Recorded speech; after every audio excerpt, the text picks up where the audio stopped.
Welcome, everyone, to San Antonio by Night Aftermath, Season 2, Episode 12.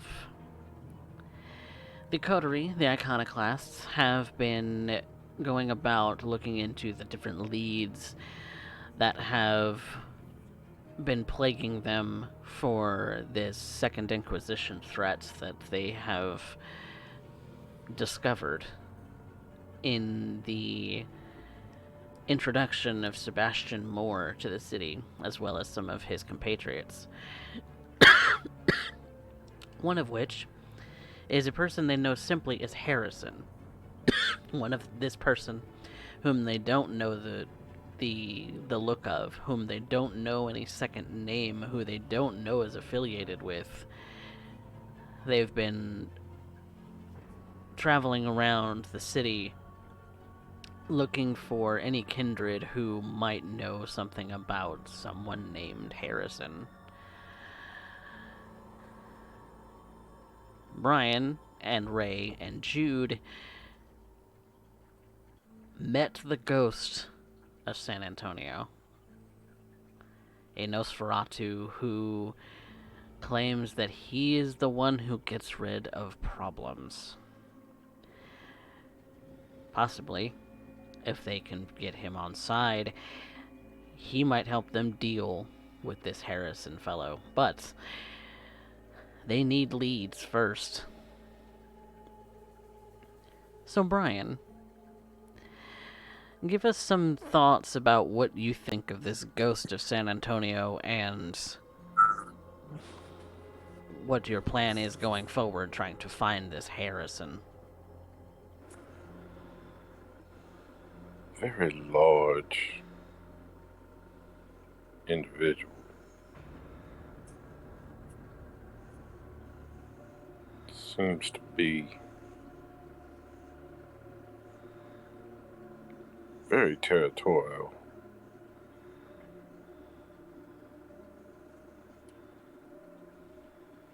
Not really one to seemingly work well with others.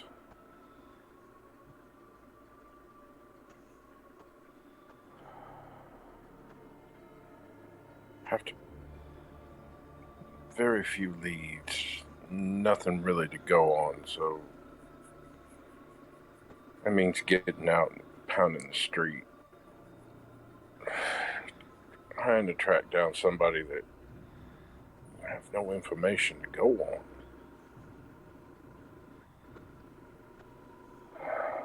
And for all you know, doesn't wish to be found.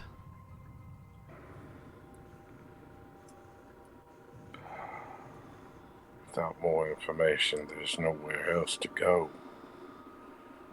Not much else to do but pound this pavement and keep looking. Hope something turns up. We'll certainly have to find out, won't we? Perhaps you'll get lucky and see this fucker face to face. Or maybe unlucky. Noel, you've been checking in on some personal projects, including the progress that's been going on with the cryptocurrency mining operation. Yes, made the change from Bitcoin to Ethereum because the price of Bitcoin just went. Well, get out when you can, and all of that. Hasn't made a substantial amount of money. You're just making maintenance costs at this point. Yeah. I mean, we managed to pay back our initial investment, but haven't made anything above that, which is a shame. I wish we'd have a little bit more on it, but that would involve expanding the operation, and I can't do that just yet. Why do you suppose that is?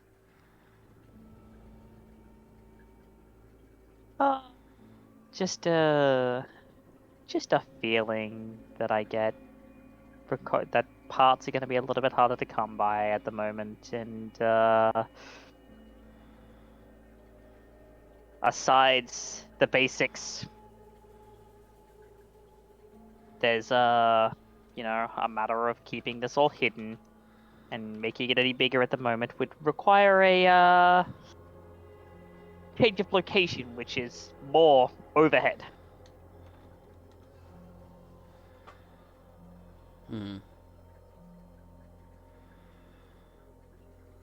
Working on it slowly but surely. Have there been any other personal projects that you've been working on this evening?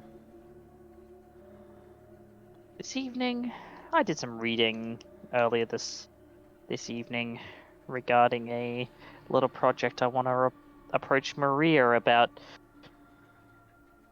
Just the mentions of the things that I was able to get out of Veronica. Well, it made me think about what might be possible. The crafting of flesh and the manipulation of blood were to come together. It's been a lot of anatomy work. I recreated the Vitruvian man, although it's a rather macabre Vitruvian man, all things considered.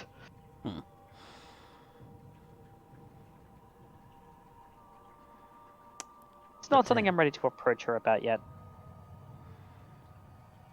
The tangled web of blood and flesh. That is the existence of kindred.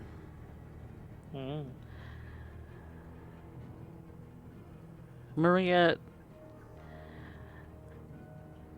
you are responsible for Saeed's injuries. And Lisa's at the hospital now, looking after him, fretting over him.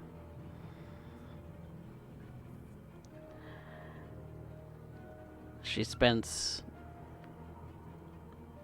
all day there, so far as you can understand, and is still there tonight, so far as you know. She hasn't come home. You haven't seen her car come back.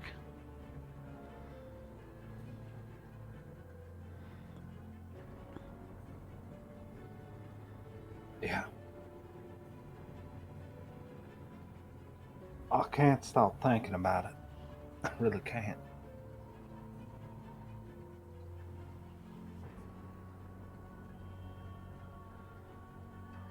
What am I supposed to say? I suppose if I'm clever, I would end up using this as an excuse to put matters forward.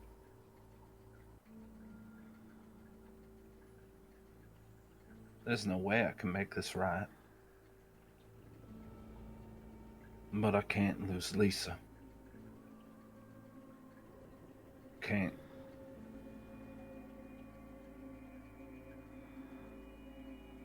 So now there's only one thing left to do.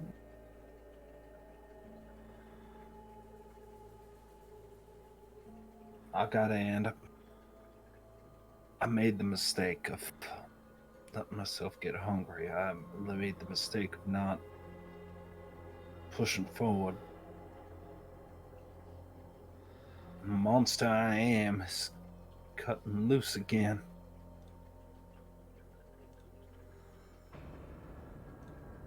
I need to take it all.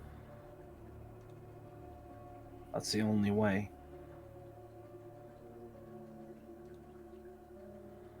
I'm gonna go to the hospital tonight.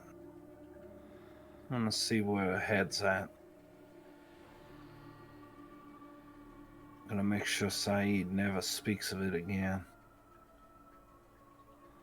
I know how to make him recover faster. I know how to be sure to end up keeping him safe.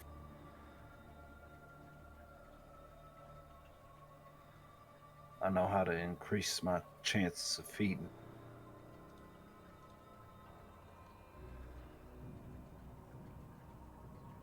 this is a dark path. I'm trying to think of any other way. Lord knows I've been praying, trying to end up finding some other way to end up making this work. I don't have to do what I know I'm gonna be doing. And all I can think is, how am I gonna do it? Do I ghoul him? Miraculous recovery? Just to put his mind at ease? Do I bind him to be sure to end up covering the hospital in case this ever happens again? Scrub the records? Do I take her life from her, piece by piece?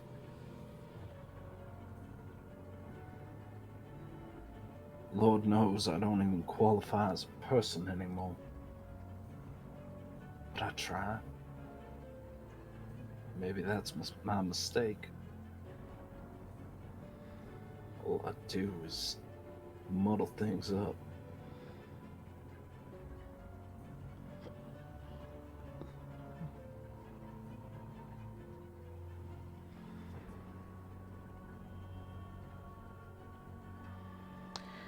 And so, I believe that's where we will begin tonight's session. At the hospital, Maria, you're standing outside. You're waiting to go in. You know that Lisa and Saeed are inside, as well as any doctors.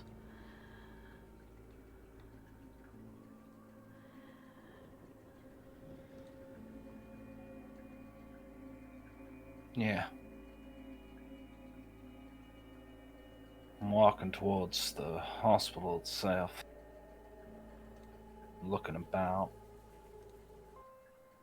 trying to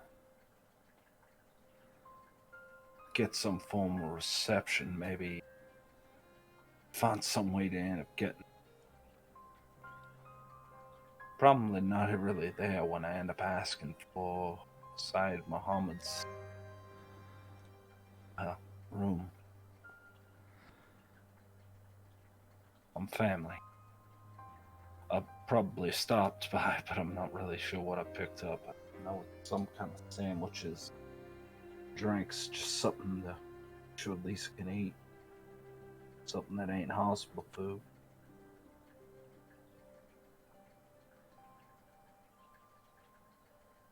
The First place. nurse at the desk directs you to a floor in which Saeed is recovering.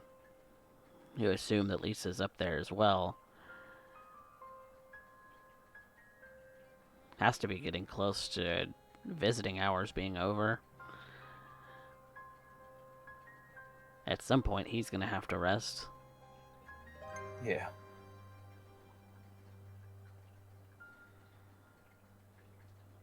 But I'm making my way to the room as quickly as I can. Trying not to catch myself running in the hall.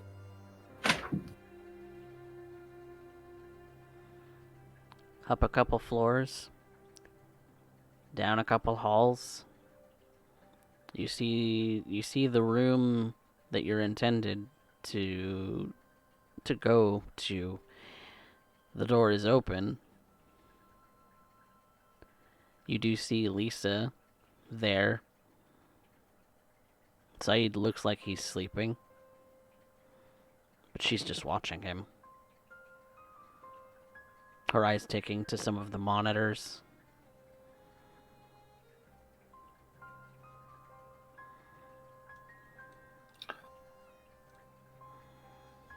Kind of wait in the door for a moment.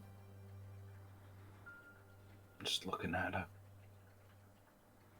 You know, this is supposed to be the happy couple, you know. They're the ones that are supposed to make it out. Now both of them are left on the shelf. Both of them hurt. And Doctor, heal thyself, I believe, is the old thing like that.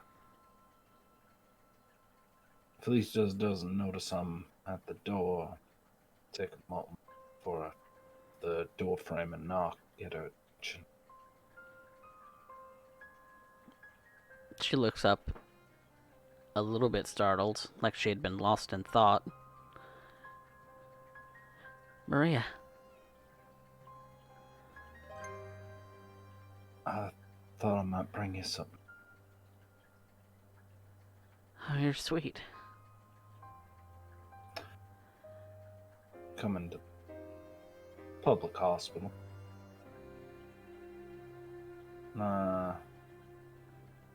Put them down and put my, well, offering, this is the best way to put it, on the table beside her before I pull up a chair. Sit down. How's he doing? Recovering. He's past the worst part.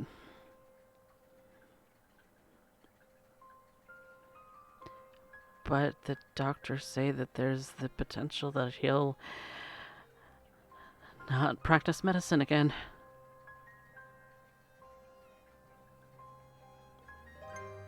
Tendons in his arms are missing. Muscle tissue.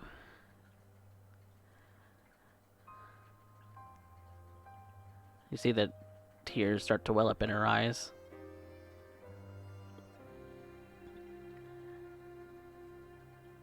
God, what could have mauled him like this?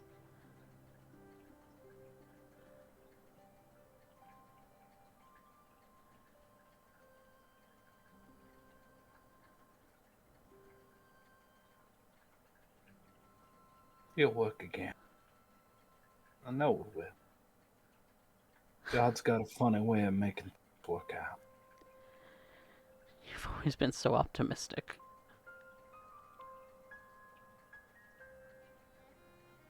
I know what I'm looking at, Maria.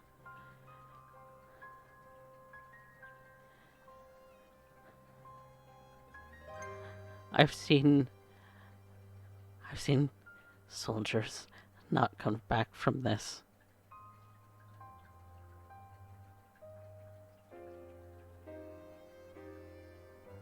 And I've seen miracles.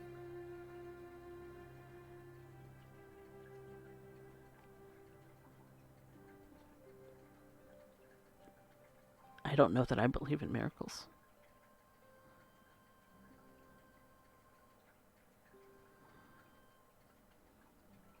I didn't bring a thermos with me. Is there coffee? I think there was one downstairs, right? Yeah, I think so.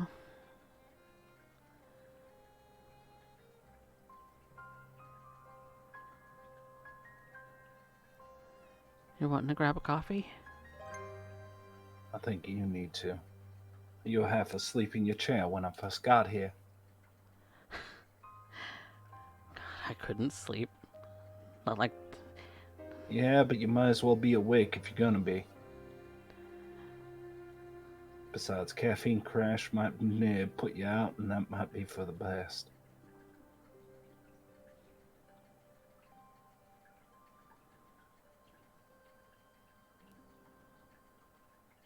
Yeah, you're probably right.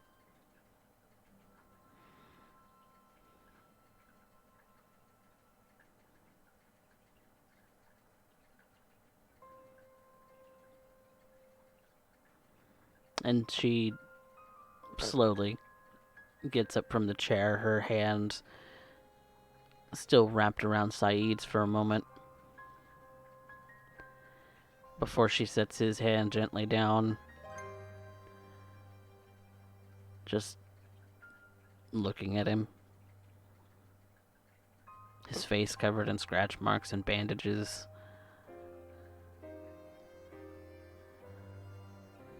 And you can see the blanket does slightly dip into his shoulder more than it should.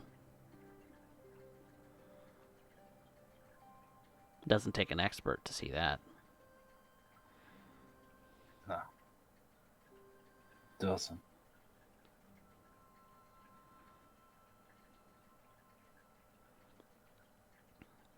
I'm gonna wait for Lisa to end up leaving. I'm gonna pull the curtain around, blocking view from everybody. Got one shot to do so. Said, can you hear me? You hear a deep breath from him. Lisa's kind of stopped at the doorway looking back to see what's going on.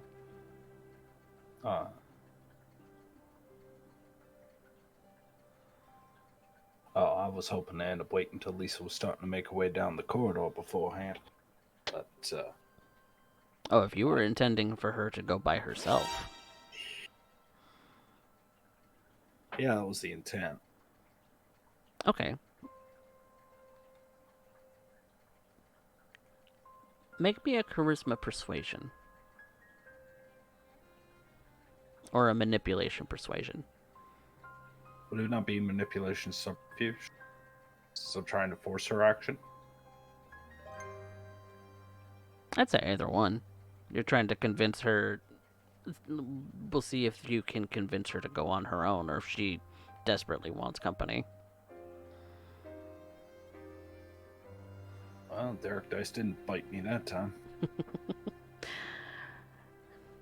You can be grateful because she seems comfortable enough and feels that it won't take that long. She doesn't want to be alone, so she'll come right back. But she does go by herself.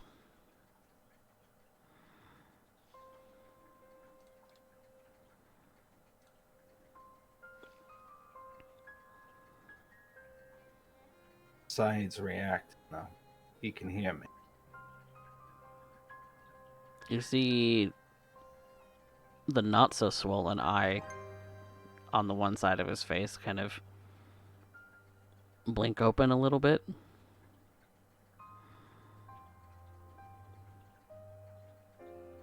Does he have any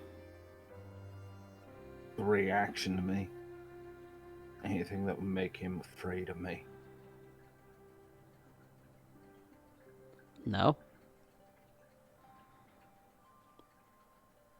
Doesn't look like it.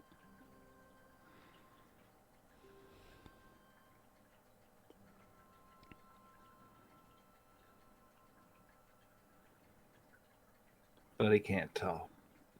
He says to you very softly, "Hey, Maria."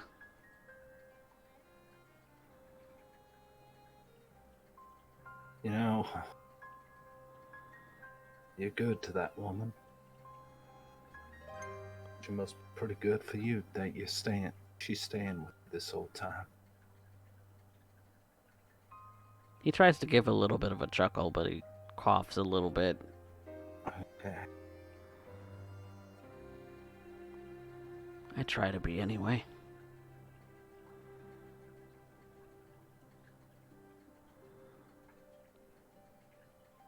You really believe you won't practice again?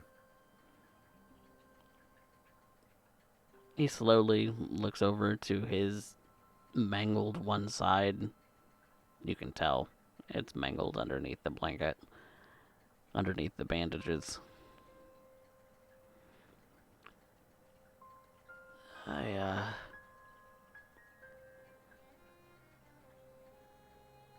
Yeah, the surgeons hope that maybe I'll get some of it back, but I don't feel most of my arm.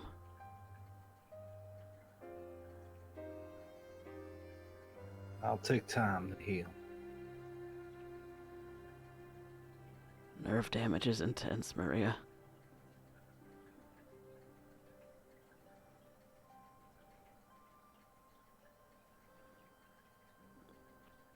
when you get out of here, I want you to come see me. I think we need to have a chat with the Lord.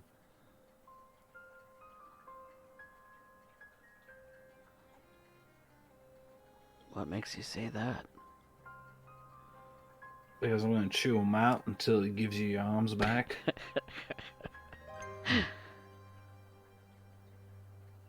He chuckles and coughs again.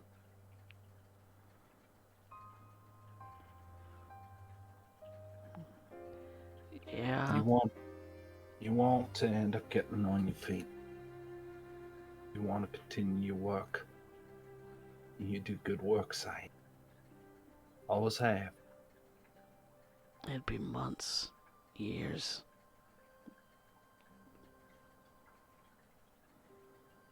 And that's optimistic. How long does it take for you to get out of this bed? As soon as...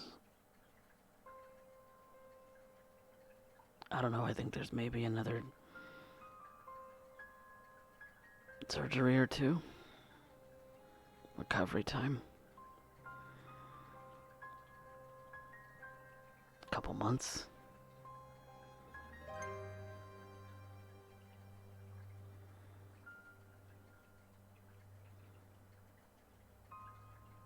It's kind of being optimistic.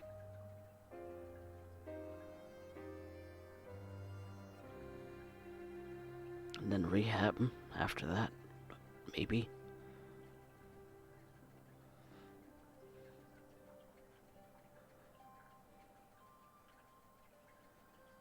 That's if I get any feeling back at all.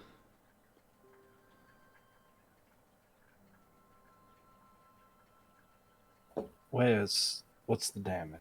She kind of just traces a hand up his arm. And he winces in pain. Okay, still feel that.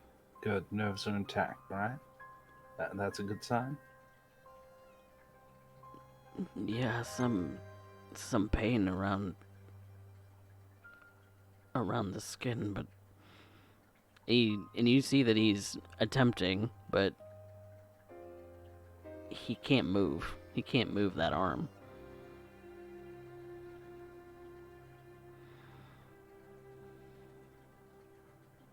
Then I guess this will be our little secret then. And I'm going to place a hand over his mouth to stop his scream. I know this is a terrible idea.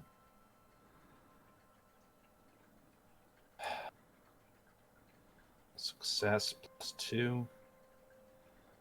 Rouse success again. And because I have guidance, would that count as a +1? I would say yes, that's a +1. He has told you what is damaged. And to the best of your knowledge, I am going to 6 successes. I am going to spend willpower. all right, Roll 3 of them. that's 8. I'm not gonna make it perfect. I'm hiding the fact I'm repairing the nerves. I'm strengthening the tendons that are there. I am effectively moving a little bit out of his stamina into his dex, but on a mechanical level. But what I'm really doing is I'm trying to give him his mobility back. I'm trying to take away the pain.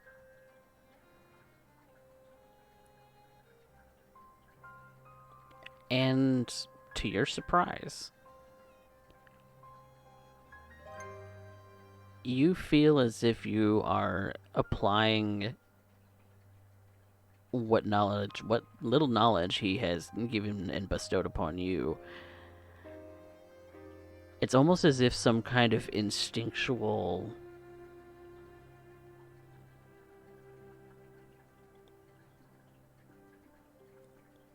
firing in your brain. You know what that nerve is. You've moved it on yourself. You know exactly how to manipulate this. You know exactly how to manipulate the flesh of the arms. You've done it multiple times already so far to yourself.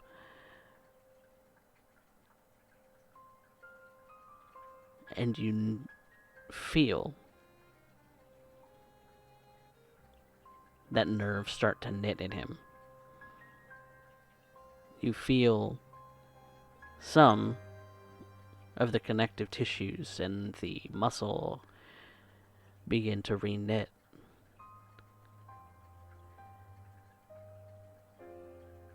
Just enough. Like you're applying a scalpel, like a surgeon. The individual threads, you can feel them.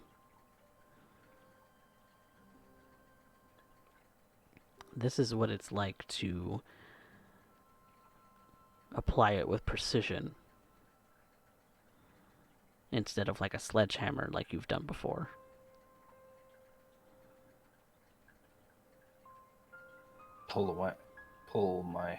Keep my hand over his mouth, but when I look at him, tell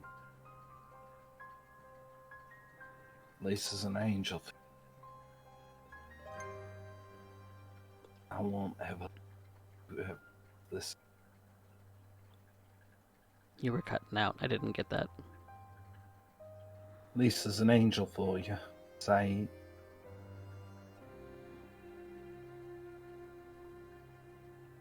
For once, you get to have your miracle. As long as it stays secret.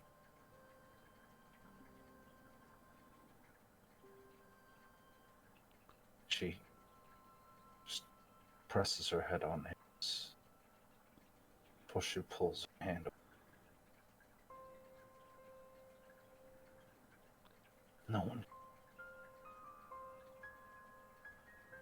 No one would believe. And you can see the hand underneath the blanket of the arm that was mangled start to slowly, gently, his fingers start to wiggle. You're still gonna need to rebuild strength. You're still gonna need to go through physio and all, but it's the best I can do.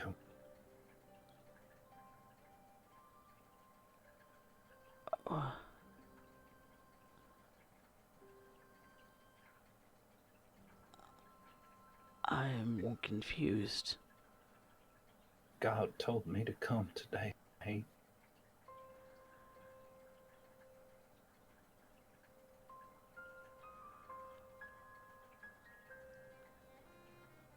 Right. she pulls the sheet back. You'll be out of here in a few weeks. You'll heal again. Just like you'll heal now.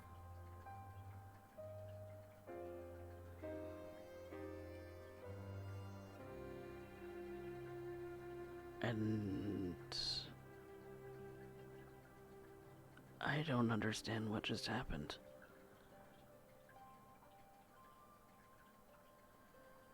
I've God seen took some the pain away. crazy shit.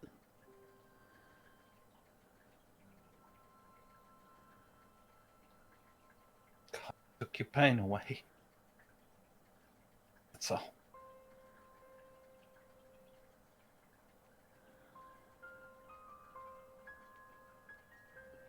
His fingers, he looks down at them, starts to wiggle them. Just kind of staring a bit in awe.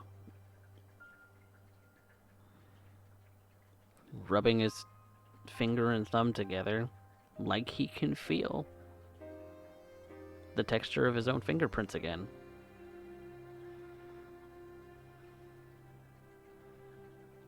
And looks up at you.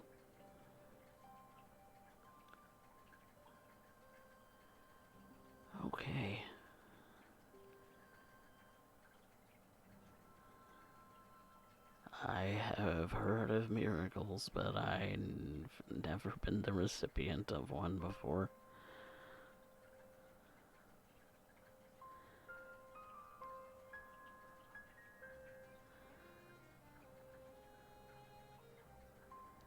God works in mysterious ways, Saeed.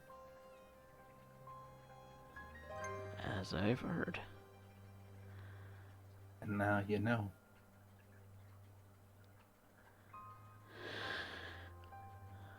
Alright.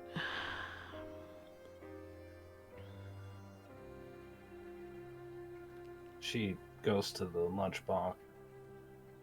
Lisa's Unwraps gonna the be sand. ecstatic.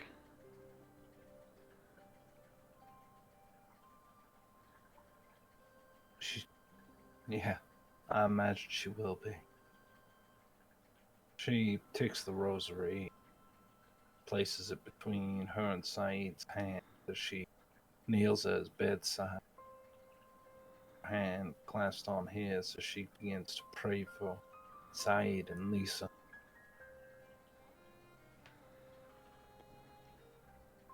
God doesn't give a shit about the damned. That might be true. She's dead.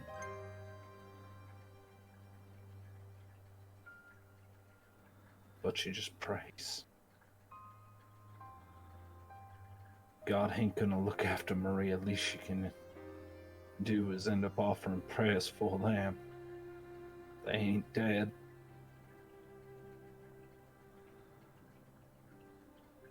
Feels so empty praying. I guess that's what faith is. Hoping that somebody's listening and calling out to the universe. Hoping it cares enough to respond.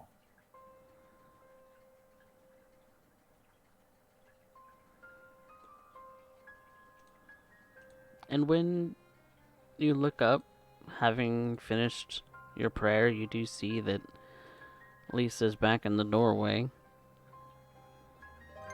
Respectfully, her eyes are closed as well, but she's still sipping her coffee. Doesn't seem like she wants to disturb you.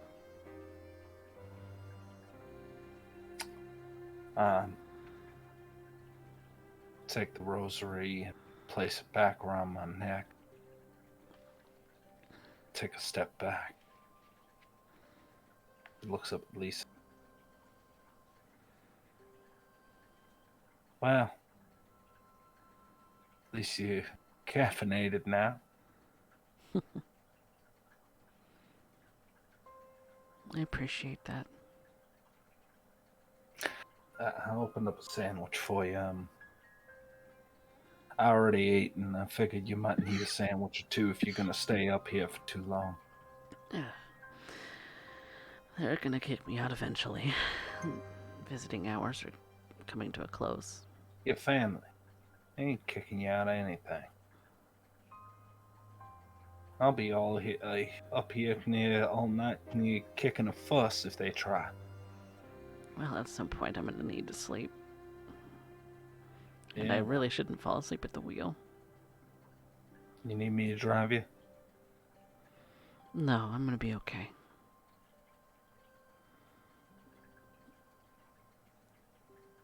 She sets aside and lets Lisa enjoy a sandwich and talk to Saeed. Maria's just kind of observing them too. She's observing human interaction. Love. What it means to be, well, human. You know, for a brief moment, she almost forgot these little things. Hope. Funny thing.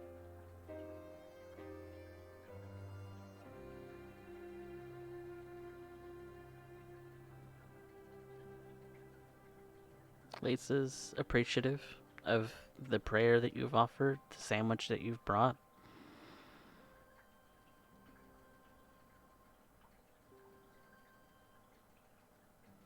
Saeed has fallen back asleep again. And after she's finished the sandwich, Lisa finishes the last of her coffee and gets up. I should probably head home. I'll walk you to your car. She gives you a nod and allows you to walk with her.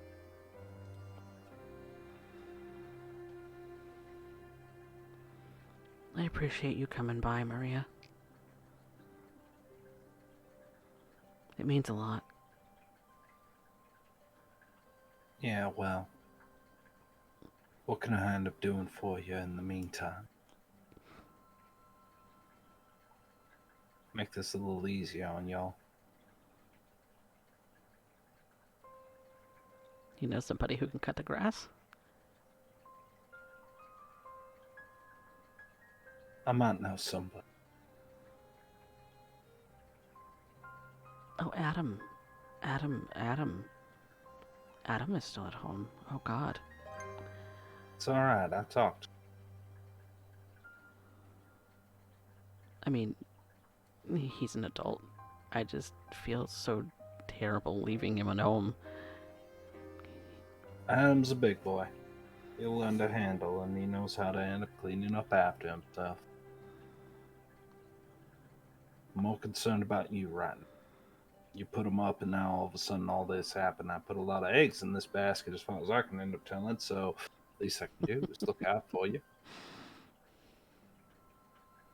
I appreciate it. Oh.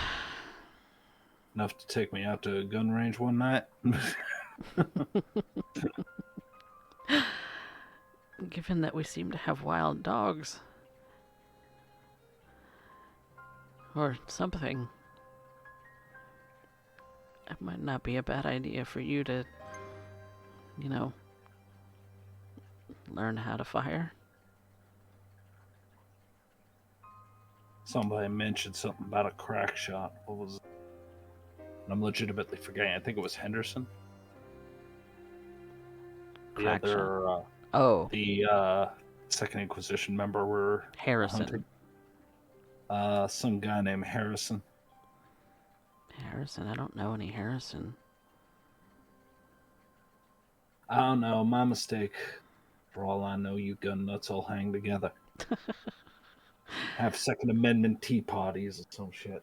No, God, no. I'm swearing again. Oh, get me. That was becoming a terrible habit of mine.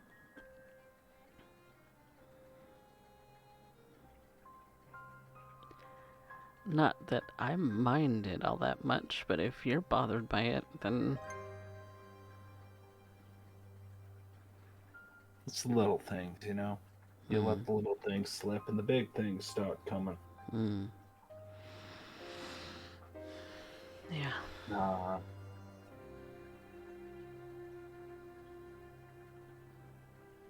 I'm gonna try and see what I can do.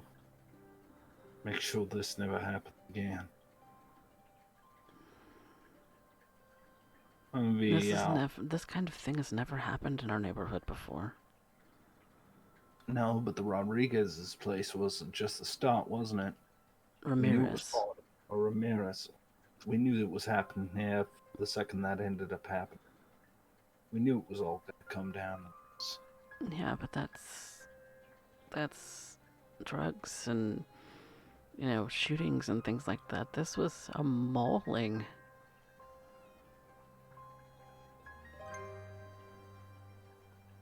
Like some kind of wild animal.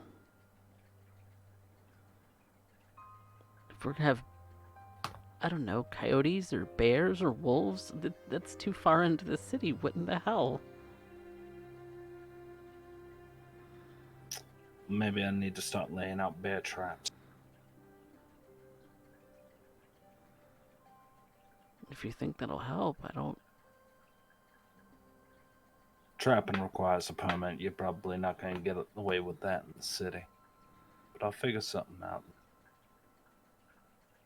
I'm personally offended at this particular act, and I don't have any intention on letting it go.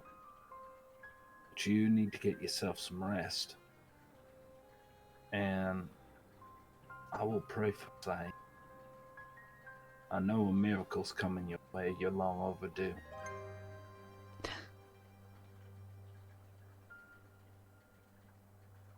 Oh, we'll see. I don't need to. I know. Told Saeed if it didn't, I'd be up there and up here chewing him out firsthand. Probably a Father Renfield, no less. I'll start with him just for practice.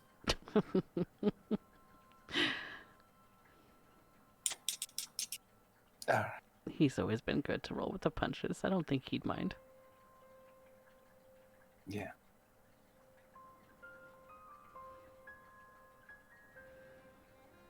I appreciate you, Maria.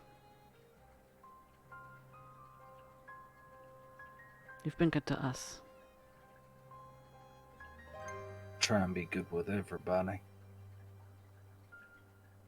We're your favorites, though, right? Well, I don't know. There's the girls. You know, They're cuties.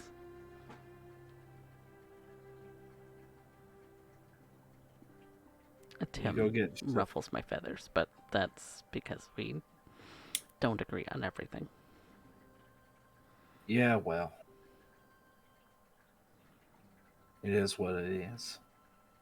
But I'm gonna go head off now. I got a few errands to run tonight before I even start to get to bed, and the AM comes way too early. Run yourself ragged. Maybe you need a coffee. Maybe I need 6. Oh, They come in damn. 6-packs. At the grocery store. Yeah, might have to. You take care, Lisa.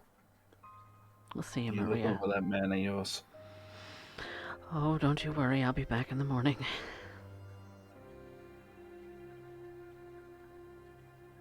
That Maria starts to head to her truck. And Lisa heads to her car.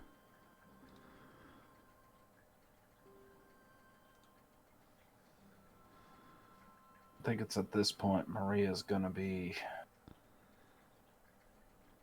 probably driving around the neighborhood.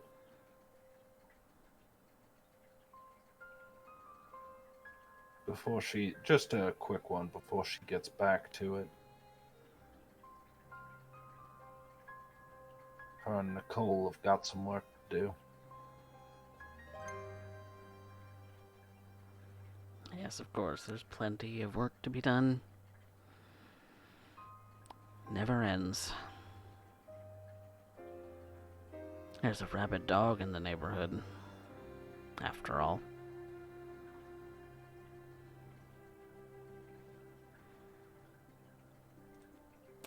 But we're going to switch gears to another place in this particular little neighborhood. Parvenu Network Solutions. The Bitcoining and call center operation that Faust and Noel have been putting together for themselves. The operation has more or less covered the current costs of what it took to set it up, including the initial investment made. It's small, but it is profitable. In the next couple of weeks, you might even have a substantial sum to be able to spend as you wish.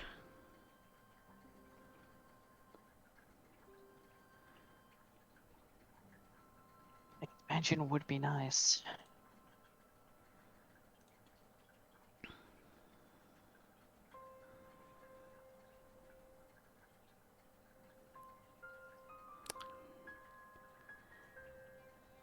Do you have any interactions with any of the employees here?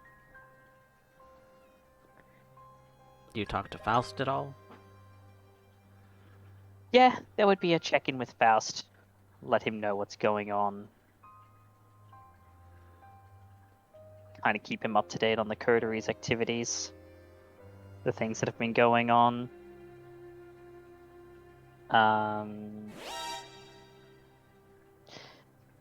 Kind of ingratiate myself among the employees a little bit. They know me as the maintenance guy who comes in every now and again to do some work at the server room and then leave.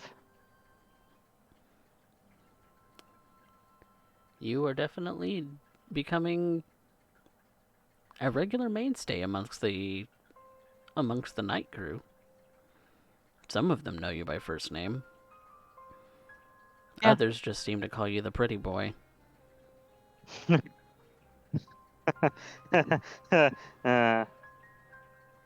Though some would argue that Faust is prettier than you. That man is inordinately pretty.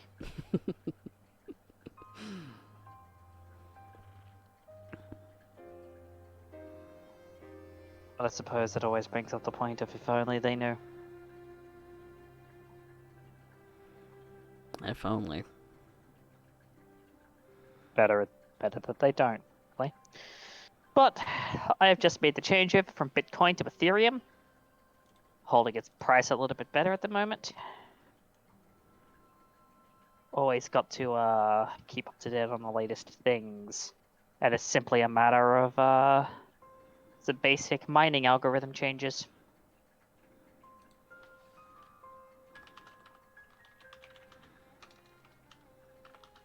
And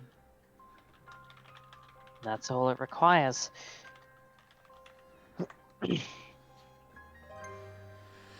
So just a very quick change of some settings, making sure, quick test to make sure things are going as they should, and then a log off to let it run and do as it needs to do.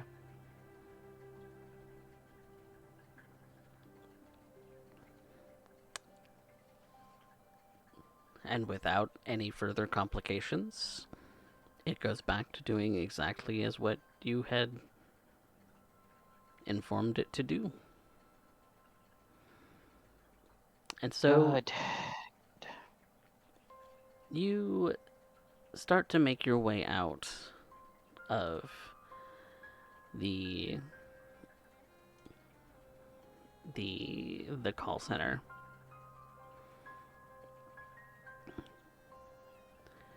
And you see a smallish man kind of just looking at the call center for a moment.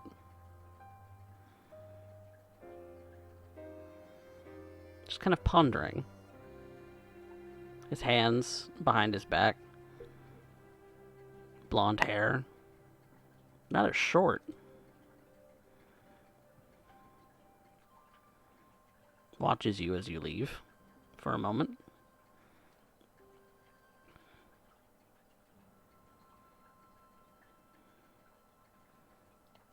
And no looks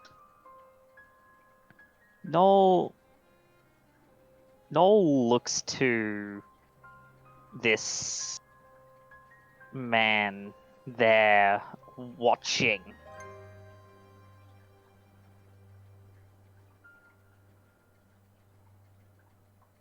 Checking he looks similar to a description I have. Wearing a turtleneck, a blazer, nice slacks, nice shoes.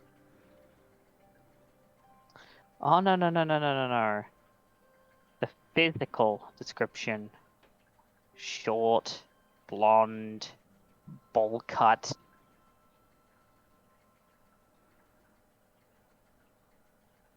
One of the descriptions that I'd managed to narrow it down from the host's descriptions of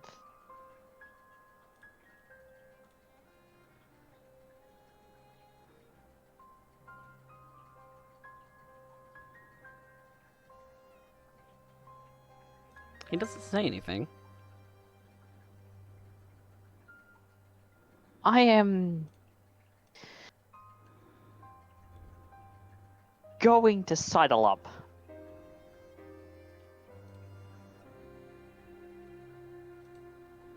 A pleasant night to be out and about. Hmm?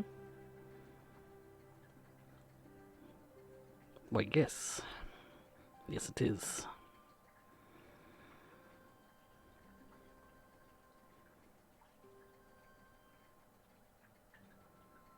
Any reason why this place has caught your interest?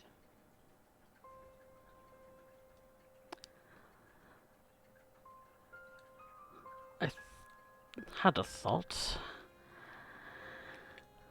that maybe I would talk to the proprietor of this little endeavor.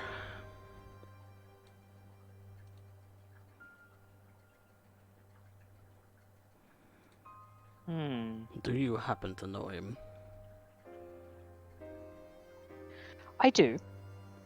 However, the manager of this particular little business is quite busy. I can field anything you might have, though. I happen to be his second in command, partner, as it were.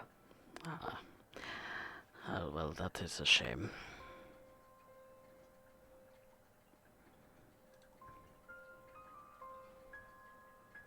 I would like to insight and see what he's referring to by little endeavor. Go for it.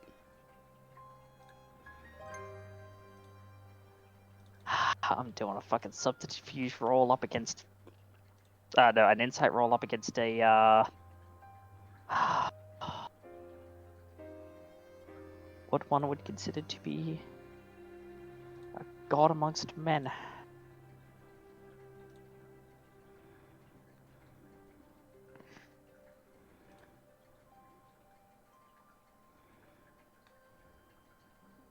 You seem to think that he's referring to the actual building, Parvenu Network Solutions.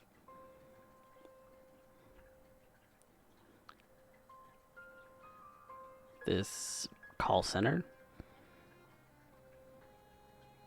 a branch of a loan. Yeah. As I said, I can pass along anything that you'd wish to discuss with him.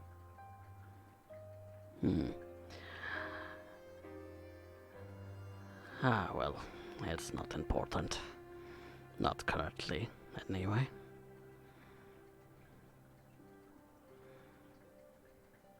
I did not catch your name.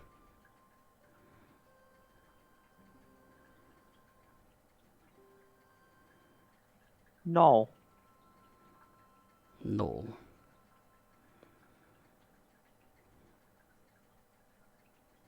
It is a pleasure to meet you.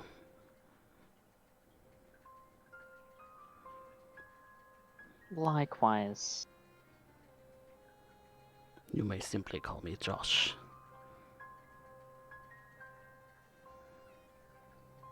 If we're going only by first names.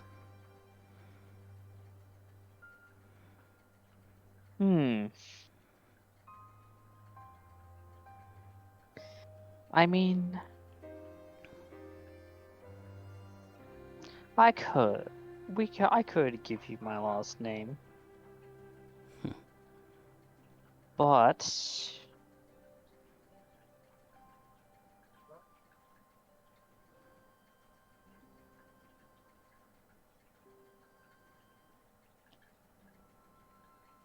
Something tells me, call it intuition, that there may be something for you and me to discuss, Josh.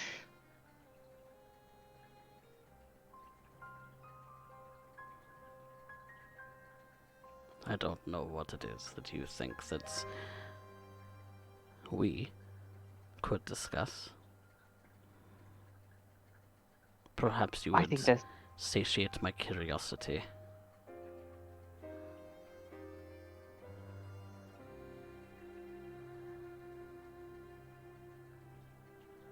states of business, of certain interests, of people who have certain interests.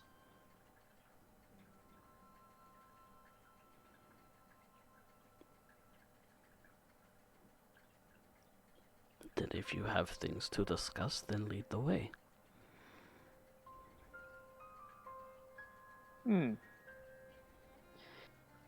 And I think the car would be the perfect place to have a discussion. A place away from prying eyes and cameras.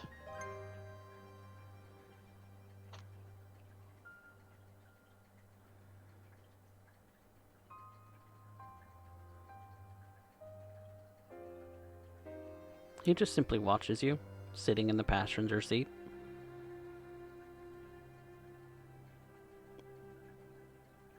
He has very green eyes.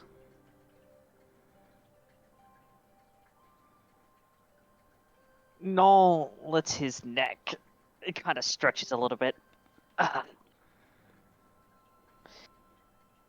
You know,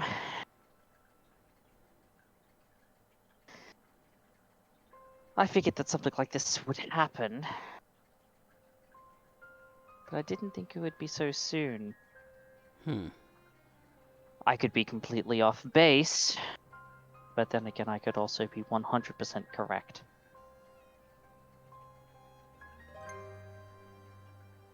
But sometimes you don't get anywhere without making a little bit of a leap of faith.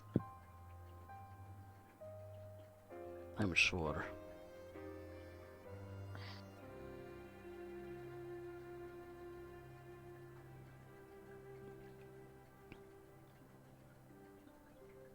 I'm going to go out on a limb here.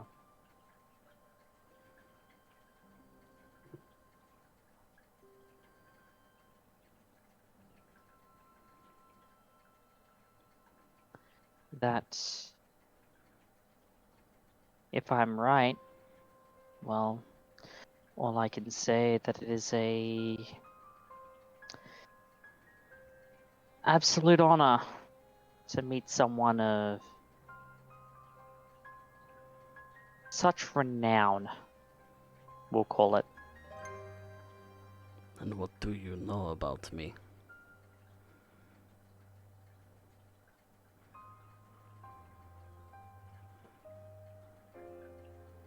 Only stories. Hmm.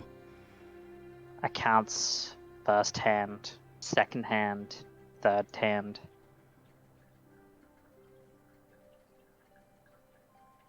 Of those who, if I'm right, you once walked beside.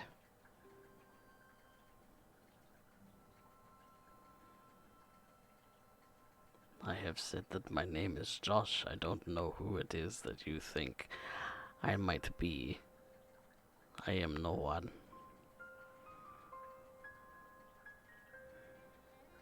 To the regular man, you would be perfectly correct. You are no one. But you are, to a certain subset of people, you are far from no one. The levels of obfuscation know no bounds.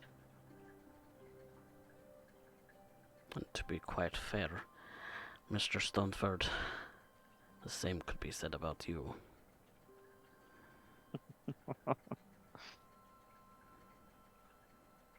Quite so.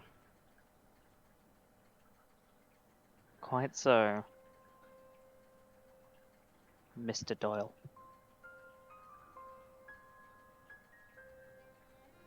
Mr. Doyle.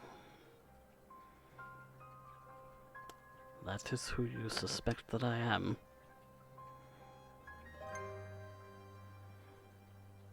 The War Baron of San Antonio.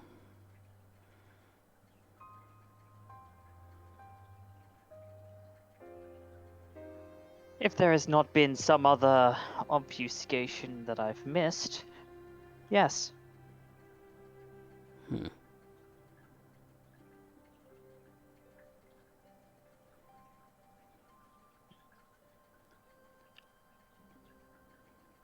And you have been wanting to meet this War Baron.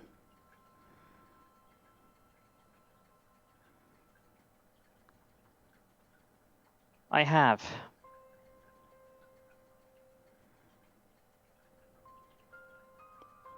I have heard the rumors.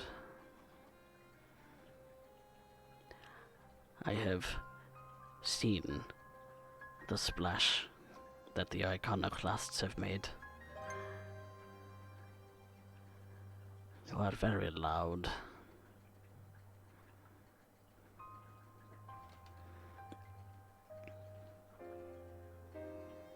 Only because it's what everyone expects. I suppose that gives way to the name.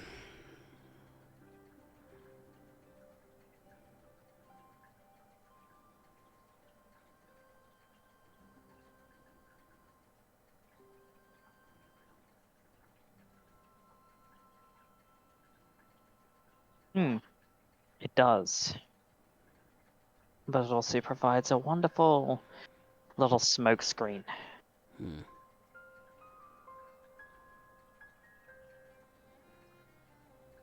When you expect loud, you don't hear quiet. And vice versa.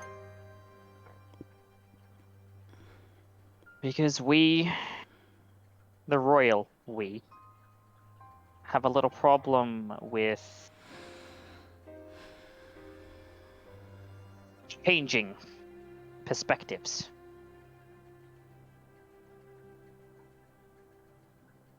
Changing perspectives.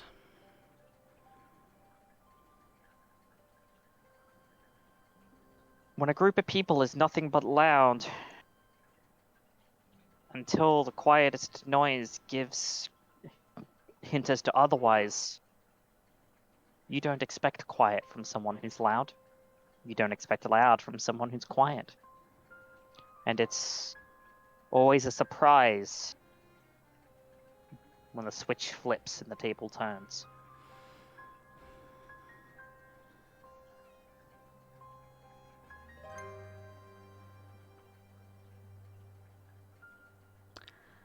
Yes, but you and your coterie have been nothing but loud.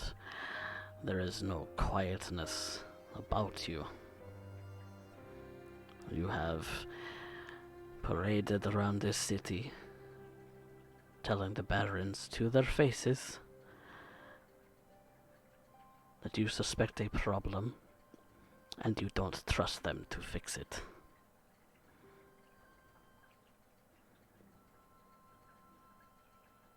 I trust the barons as much as I do any other kindred. It's within their best. How much is their that, best interest. Mr. Stoneford?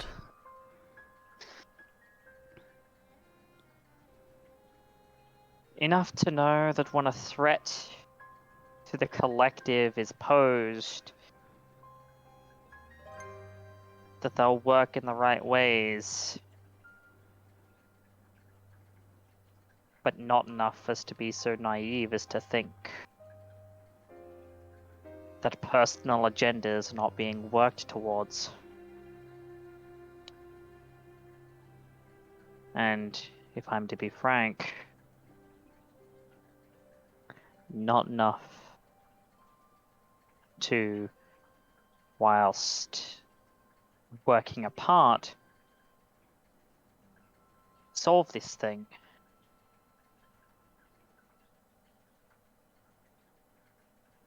No, that's a misphrasing. Not enough for them to be enough. To This be threat. enough.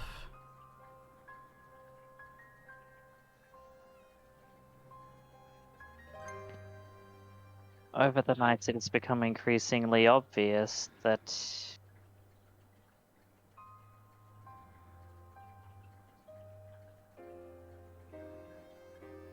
even with uniting,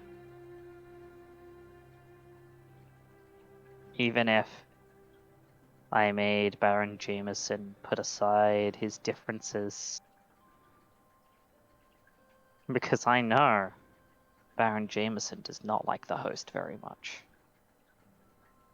In fact, I'm sure it angers him to no end that just across the way he has to look at Baron von Sventgal zu Altenburg sitting there on the same playing field that he is. And I'm sure the same could be said vice versa. In fact, quite frankly,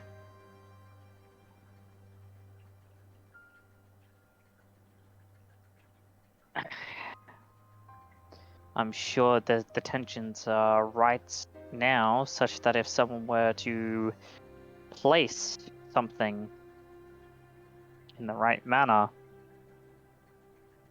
a war between the two baronies would break out.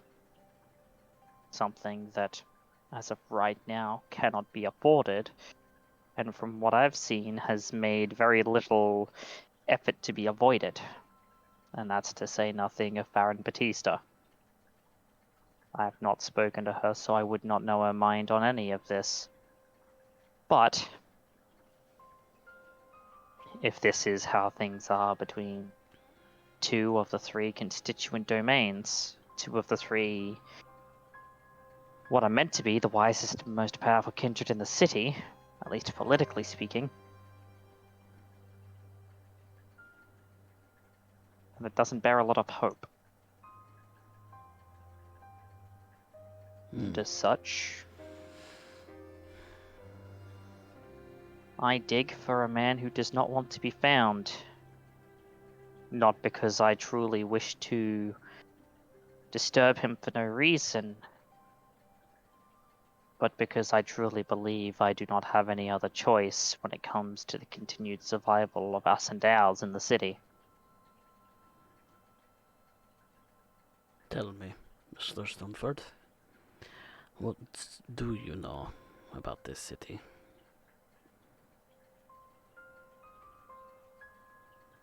You are from Houston, yes? Yes. Originally, I am from Houston. And how long have you been in San Antonio? I have been here about 12 months. And in that 12 months, no one ever saw hide nor hair of you. And yet here you are.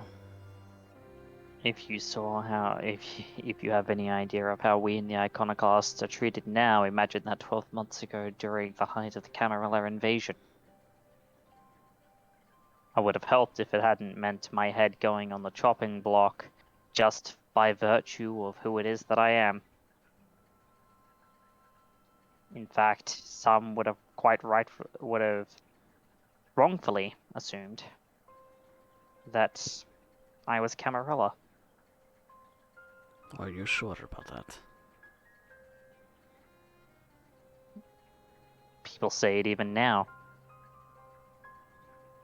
And yet you would have one uniting force above the barons to command them in what it is that they do.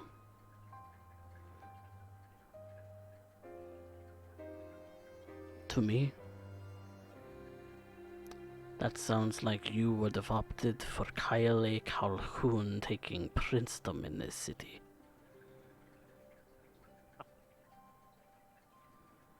No.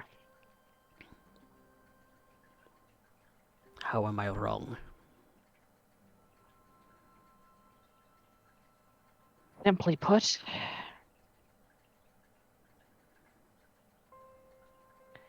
It's not the rules of the Camarilla that don't work. Because city after city after city on this planet would say to the contrary. No, it's in the application. In the application.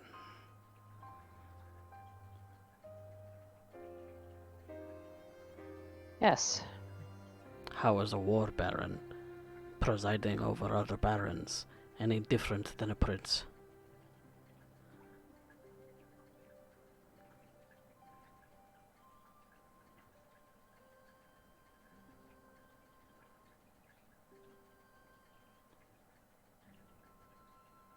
In a few different manners, but the main one? Please enlighten me.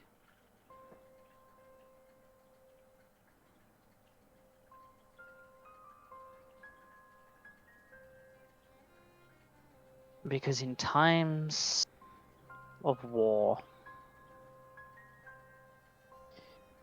all is fair.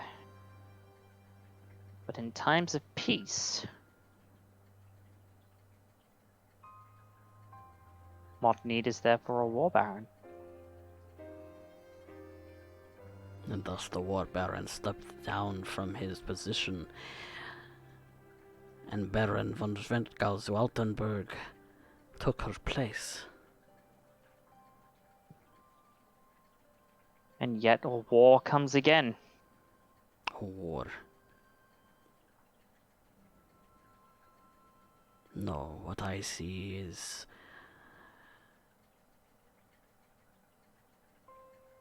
a small pimple that has festered, picked at and scabbed.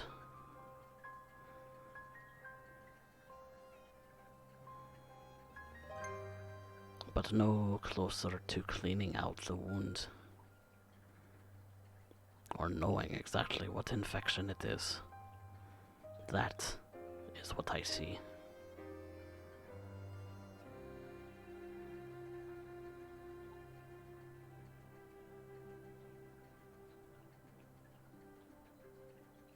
Tell me, what do you know about this, and what do you intend to do to fix it, Mr. Stoneford? Calling others to come to your aid before even finding out how serious and how deep that boil goes. Are you merely scratching at the surface? No.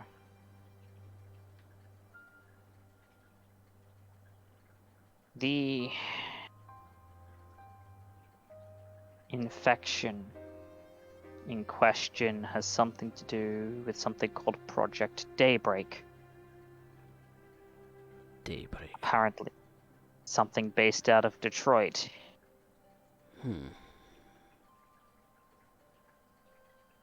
Yes, I've heard the rumors. Spoken to Miss Rousing myself.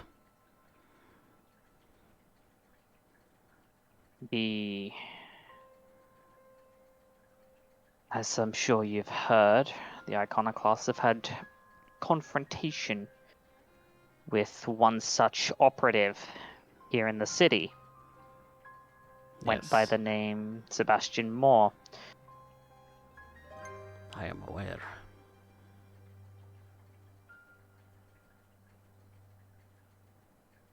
One of his retinue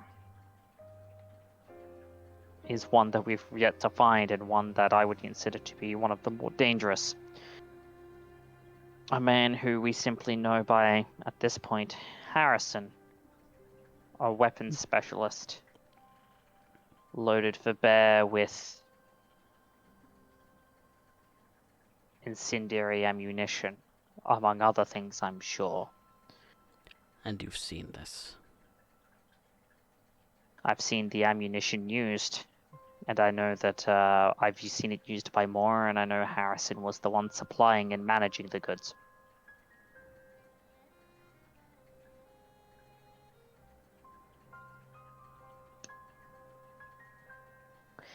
Not only that, I know of that Moore had links to federal oversight, FBI.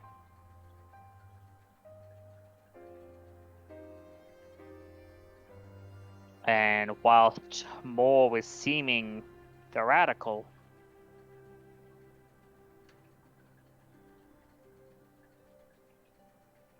I can be very sure that he shared it with other operatives in the city. In fact, I know of one such operative that he was seen talking to.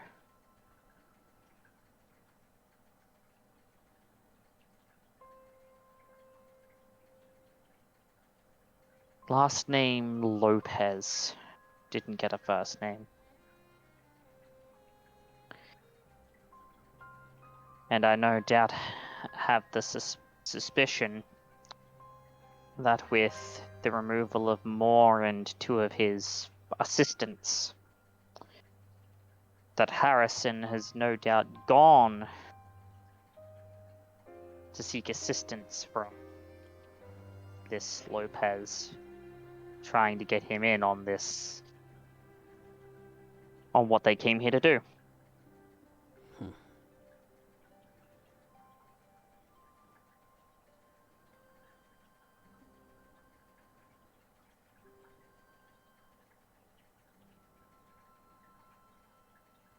That is an intuitive line of thinking. It still does not answer my question.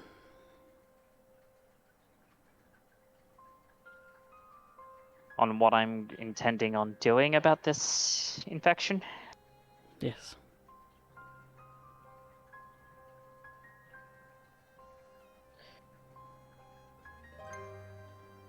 Find it and purge it. Before it grows to a point where we can no longer do such. And yet, you have been seen at Elysium. You have been seen at Baron Jameson's bar, confronting them to their faces that you believe this threat to go deep. And yet you have been lollygagging.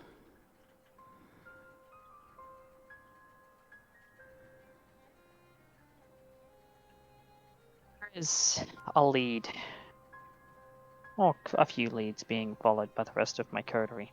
So I would say that Yes. that is not simply my effort alone, but theirs as well.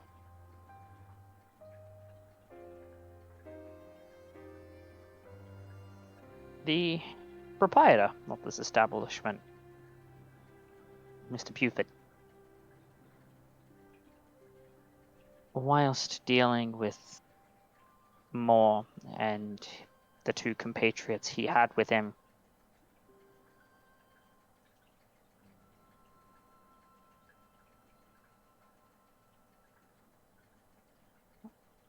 I saw him take one of these incendiary rounds, and I saw it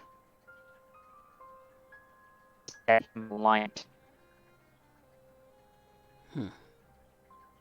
Like the execution pyres of old.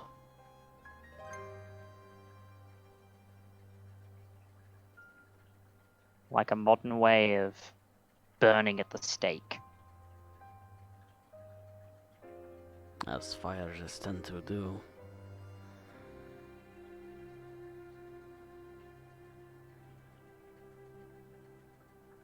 Genuinely, I wish for this to not happen to any other kindred in this city, despite how much I may loathe some of them. Despite how, in the end, some of them may wish for me to meet the sun, or some other equally horrible way of meeting final death.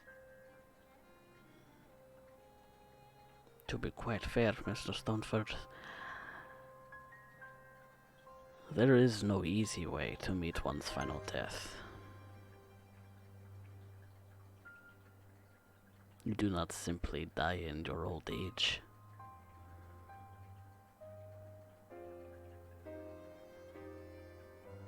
No. It's always violent. Always abrupt. Something to consider. It is. But I think, in the end,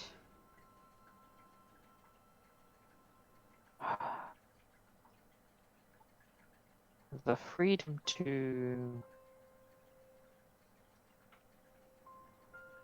make mistakes for one's own self, rather than being purged because a bunch of zealots have taken up arms in a crusade.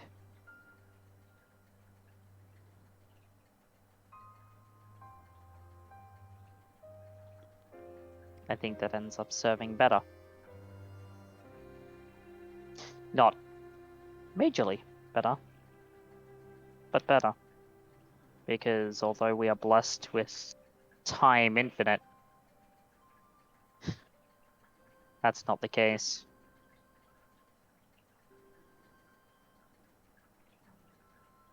We will no doubt meet a violent end. Whether it be because of the inevitable sliding of another one of our kind, being caught out in the deceptions that we weave nightly in order to maintain the masquerade, or simply because the blood has come to collect its dues.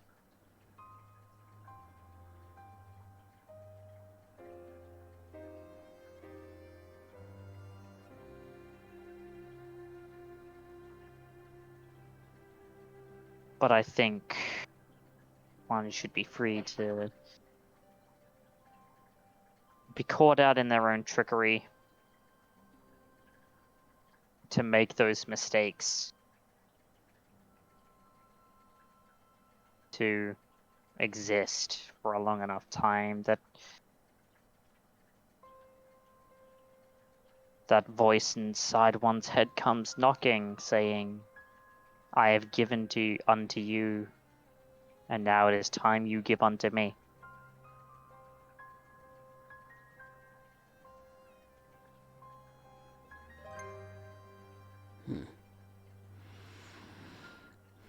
Perhaps that is why many anarchs do not live past Ancilla.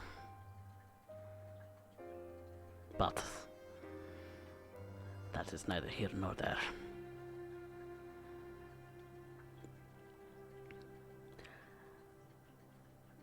You said you wanted the War Baron's intervention.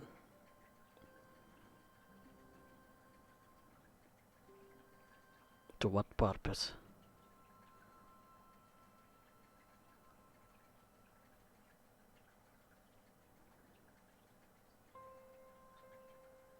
This may just be the stories talking.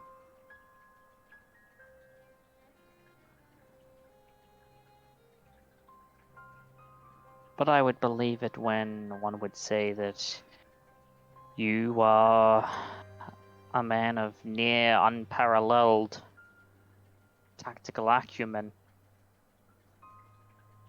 especially when it comes to the art. I would not even call it a science. The art of preparing kindred for survival.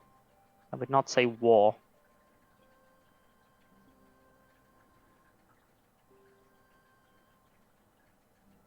And despite my ability to put things together, I can say certain that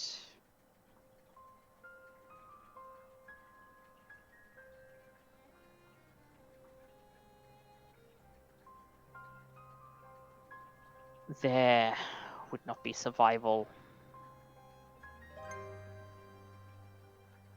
if this came to a head.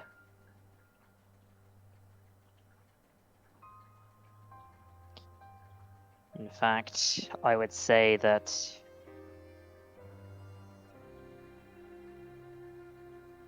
if this isn't nipped in the bud soon,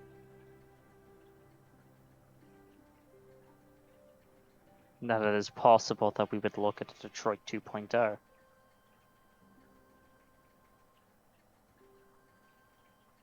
Now, I do not want to believe the stories from Miss Rousing. They are quite compelling. But to go up against a enemy who has numbers, equipment, knowledge, even if they are mortal, going up against I loathe to use this term, a strike team equipped with those same kinds of rounds and the knowledge that plant a few and they're no different than any human despite what they might be capable of.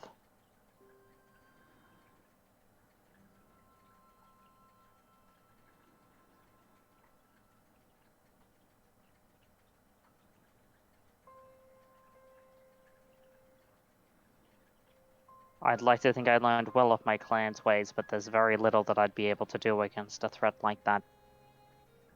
And I think even Baron Jameson, for all that is said about him,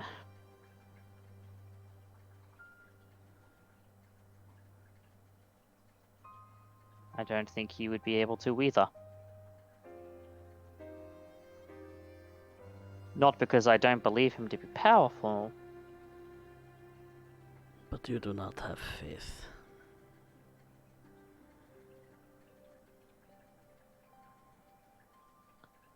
No.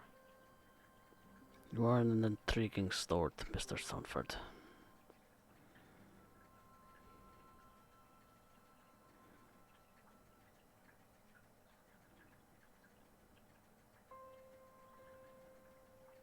But instead of wasting more of your time, I suppose I will move along.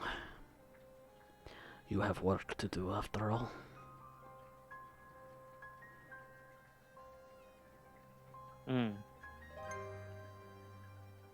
I should see what they have to say about the leads and go from there.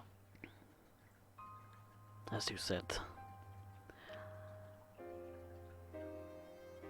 it is your assumption that this threat is bigger than the city.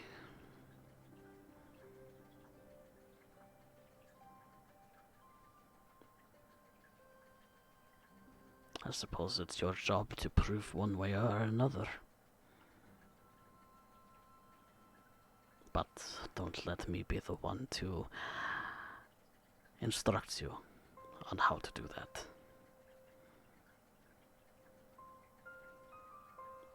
I may be a teacher, but you said the easiest way to learn is to make one's own mistakes. Do not breach the masquerade, after all, where the ghost may come for you.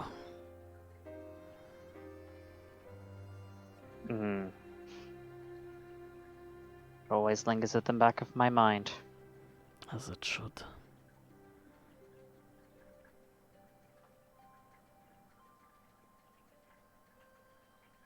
Be well, Mr. Stoneford, and have a pleasant evening. And you as well. And he would look back. Josh. And there's the thinnest grace of a smile. Like, Mr. Doyle? Well, I didn't see no Mr. Doyle. He just looks at you with those piercing green eyes for a moment.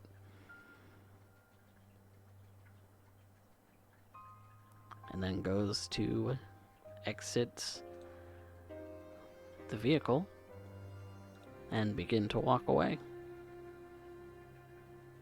Into the rest of the evening, you would assume.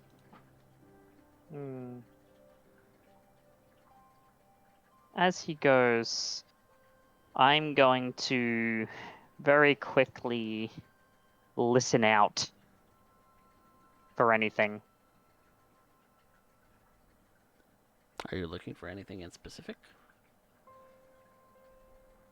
Just anything that might be around that I might have to worry about. Anything noteworthy that would catch my eye. Are you triggering heightened Oh, senses? yeah. Subconsciously, yes. Noel doesn't know that he's capable of such a thing yet. Then it is a wits awareness plus all specs.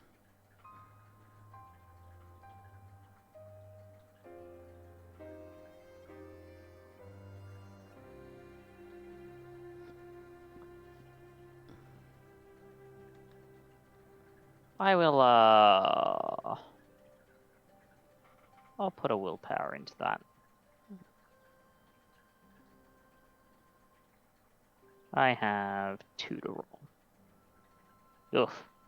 That's just 2. Nothing seems particularly out of the ordinary, except what you do notice is that you're hearing the buzzing of the fluorescent lights at the front of the building from this far away. The slight hum of the overhead lights of the car.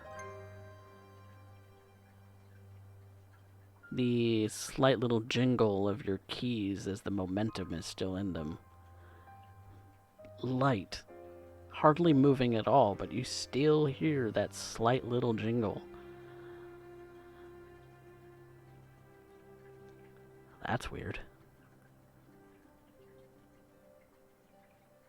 Perhaps even focusing in on that a little too much.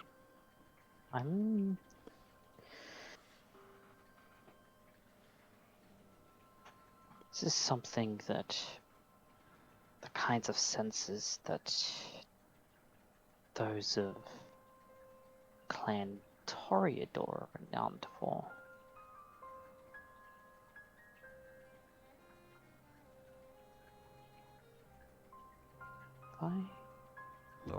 When did you ever suck down on a Toreador?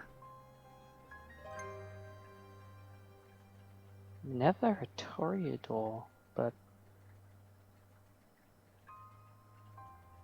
the Tremere possess similar. It lasted even that long. What a curious thing that. Questions for later when I get back to research. For now, however, I'm going to refocus myself to turn it off.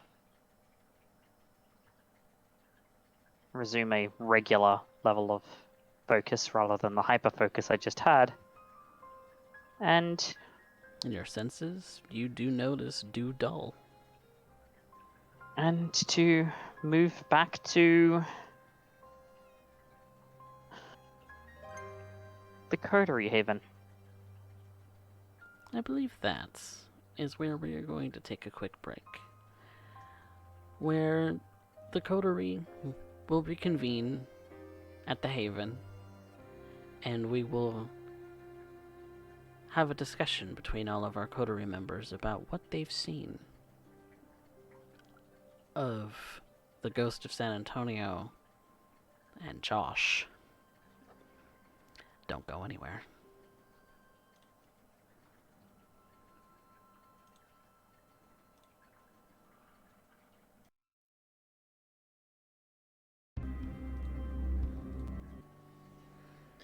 Welcome back, everyone, to San Antonio by Night Aftermath, Season 2, Episode 12. Maria had just gotten back to the coterie house after visiting with Lisa and Saeed, having done some very precise, for her, flesh crafting work. She didn't notice any pain on Saeed's face, and Saeed looked more surprised than anything else. So all in all, it was a success. Hopefully, this little prayer that she's ministered onto him will give him his life back. Noel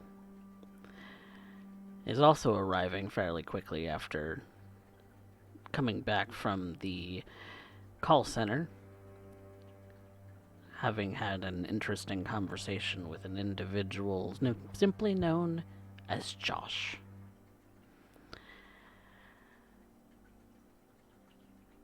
Brian, Ray, and Jude smelled a high heaven coming back from the sewers after meeting the ghost of San Antonio. Ray, feeling like she's wallowed a little too much in the stench, goes straight up for the bathroom to go and have a shower. So for the moment, it's the four of you. Most likely stripping along the way because she's absolutely shameless. Oh, yes, of course. Judy just calls up, hey, I'm getting in after you. Yeah. Brian, come in and pick up whatever clothes that Ray has left strung along the way and take his and hers to the washer, stripping as he goes as well. Okay. So, as Noel comes in, he probably takes a little sniff of the air. Probably like a ways away. He's probably still outside, like just opening the door when the smell hits him. It is Not pungent. having It is not disgusting. having necessarily fully turned off his heightened senses just yet. He thought he got it all, but he didn't. He's like, oh, God. Has one or more of you been climbing around in the sewers? You like it? Eau de pupille is what they like to say in France. Yeah, well, they can keep it in fucking France. Jesus! As Brian walks past with the load of laundry, he'll say, "Here, you want this?" Oh, God, no. I'm good. Just... You hear a very Australian chuckle from upstairs.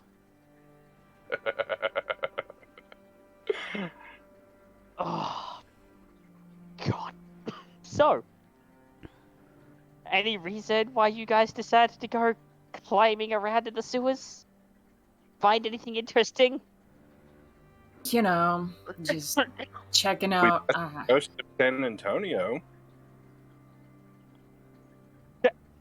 I'm sorry. Come again? We met the ghost of San Antonio. Trained by him too. That was exciting. Basically told us to go fuck ourselves, but And until we have more concrete information, to keep the fuck out of the sewers. Yeah, good idea. Now, did you get any look at this guy, girl, whoever it is? Brian big boys. Brian will describe exactly what he saw of Galvin, the ghost of San Antonio. 7'5", bandages, and a suit. Basically imagine Jude and Brian sharing one brain cell through this entire conversation. Pretty much. Would I be able to roll an intelligence politics, see if that matches anyone if I know any, I'm gonna assume match anyone that I know by that description, anyone that I may have heard about. It's a high difficulty, but you can try.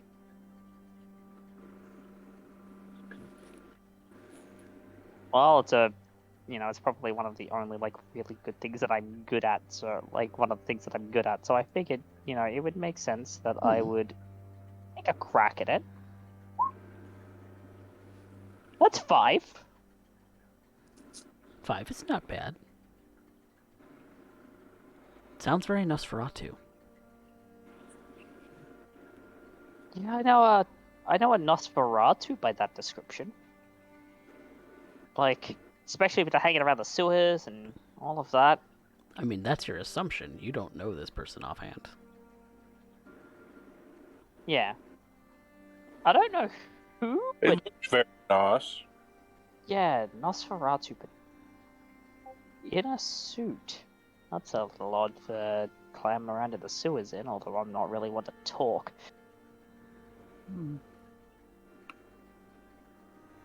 I don't judge.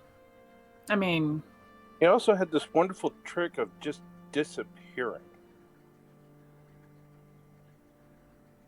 Definitely Nosferatu, and if it was right in front of your eyes, that's a powerful Nosferatu, an exceptionally powerful Nosferatu. It was. I wouldn't be surprised if he could jab you in the head with 2 fingers, go like this, and split your skull in half. Powerful Nosferatu. I assume much. kind of guy that looks like he would have brained us. Look. And the rest. Yeah. Ray was talking about some dude named Harrison. And, it seems like the trade-off between them is, like we said, don't come back until we know what we don't know about Harrison. Well, we don't know what he looks like. We don't know where he's holed up. We don't know how deep this shit goes. So, there's a whole lot of shit we don't know. We just have a name. We don't know if it's a first or a last name. So, Well, here's what we do know. Harrison most likely has links to the FBI. Given that he was rocking around with a federal agent. Furthermore, he knows of the existence of Kindred. And I'm sure has in his possession weapons that are able to deal with said Kindred with aplomb. I would also hazard a guess as to him having been trained in ways to avoid getting caught in certain tricks that we like to employ. such as?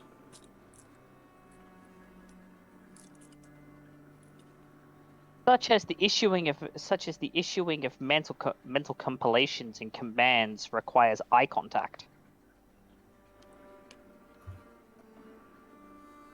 Moore was exceptionally good at avoiding eye contact to avoid such things. I saw it. Supposedly, he also might have some sort of recruitment method. Yep. Just a thought. Yeah.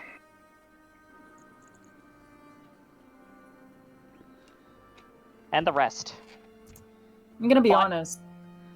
The easiest way to get a hold of any sort of recruiting is usually through, military recruiting preys on college students and the etc. Kids who are poor. I imagine he's probably offering some big fat lump of money, if anything, to help with whatever sort of weird operations he's got. So, or there's needy people. He'll most likely also be looking for those who have been personally slighted by our actions. So if you've got any enemies,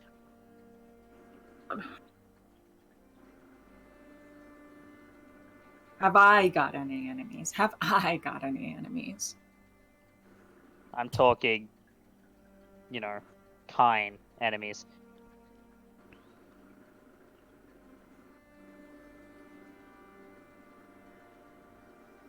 Really, really bugging the shit out of me. Let me actually explain to you what's bugging the shit out of me.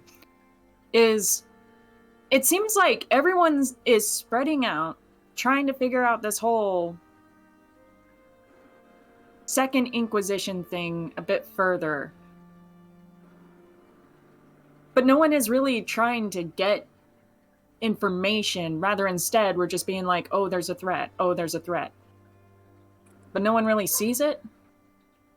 And every time, it seems like a lot of people are turning us away, telling us that the problem started with us and should die with us. Oh boy. Jude, come sit. I've got a story to tell you. Okay. And Noel is going to go into exposition about Amanda. Mm. And about how she ended up joining up with Agent Moore. And what Agent Moore did. And what we saw him do to another kindred who will remain unnamed. And that's about when Ray's coming down the stairs, dripping wet, a towel kind of ruffling through her hair, but she's still naked. Yep, no shame. Nice.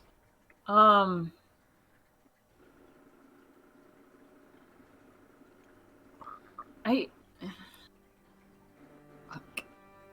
Yeah. And, you pair that with the fact that, there are people in this city that don't like us simply because we are the misfits. We are the ones who don't fit in. And you get that sentiment. So what happened? You got What was whole- that? Sorry, you cut out there. What happened? Why did Moore kill Amanda?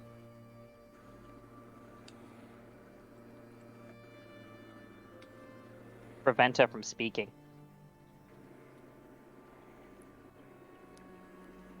Prevent her from speaking. So she knew too much, and they just killed her? But she was recruited to hunt us. It's not unheard She of. was she recruited. She was recruited to hunt us, but more specifically, she was recruited to hunt me. That's Why what you- got her on board in the first place. Why you specifically? Yeah, I don't think you've explained that before. Because back in Houston, there was a business dealing that went on regarding my soul and the reclamation of clan secrets by a sect of assassins known as the Hand of Vengeance. A group of Banu Hakim who I hope that you never meet, for if you do meet them, you're dead. They will end you without a second thought. The only reason I escaped is because I managed to bait and switch them. They thought they were getting me and my associates. Instead, they took out Amanda's crew, and she was the only one left. Oh, so it was a bit of a revenge. It was revenge, yes. For something that, quite frankly, I had no physical part in. It was never anything personal. It was only a matter of keeping myself alive. But you set her up and her people to take the fall for you and her. You can see how that would Make somebody a bit testy, huh? I think Testy's Oh, why? putting it lightly. Oh, I understand why Amanda was angry. I understand that. Trust me. That never left my mind. But she decided to link up with someone who was spouting nonsense about I know what happened and I'm willing to help you get revenge. And so she joined up with Agent Moore and Is it came after nonsense us. though? Yes. Well, no. It should be. It should be to them. For it not to be as a, well, masquerade breach. But there's no point in going on about the past. So she already knew about Kindred then, and she joined up with Moore. No, Moore told her that he suspected that I was Kindred, and that because of her desire for revenge, that made her join him. Basically, I have all the answers, and we can go and find him. How are you gonna? Remember, like... we're talking about a federal agent. No government oversight, but government funding.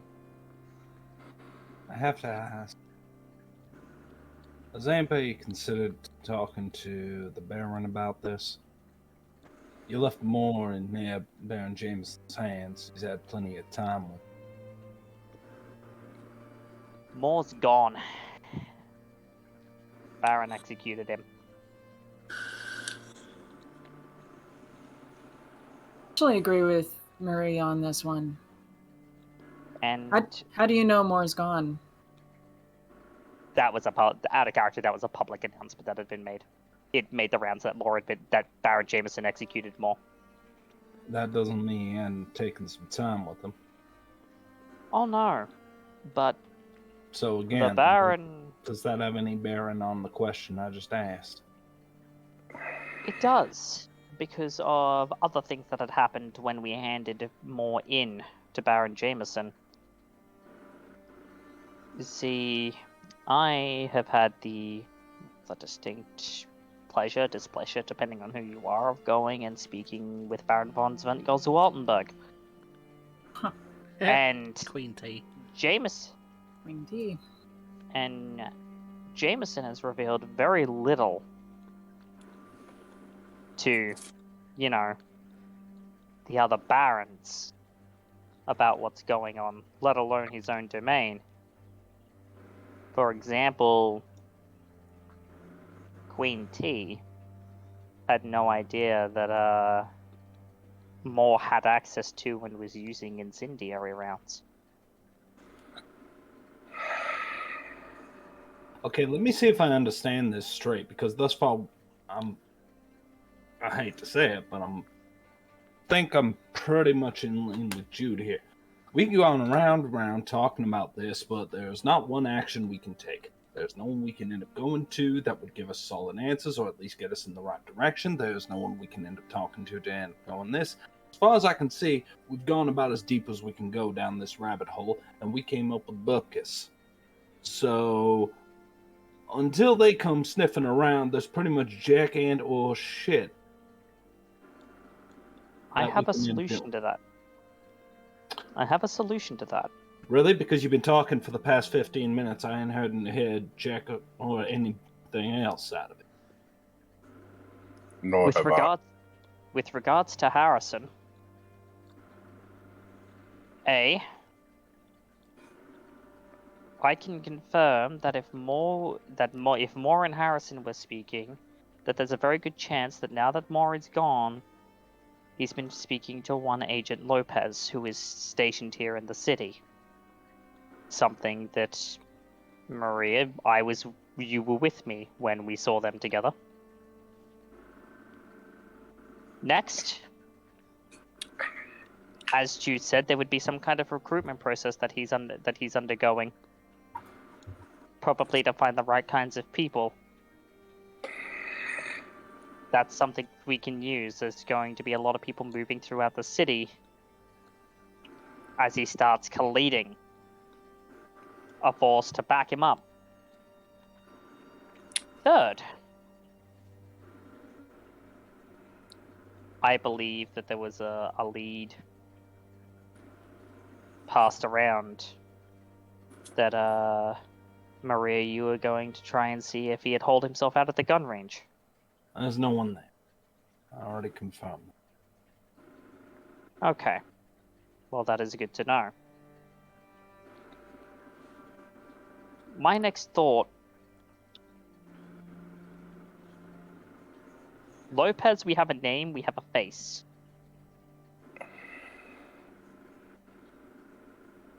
We try and keep an eye on him, we try and keep an eye on his activities.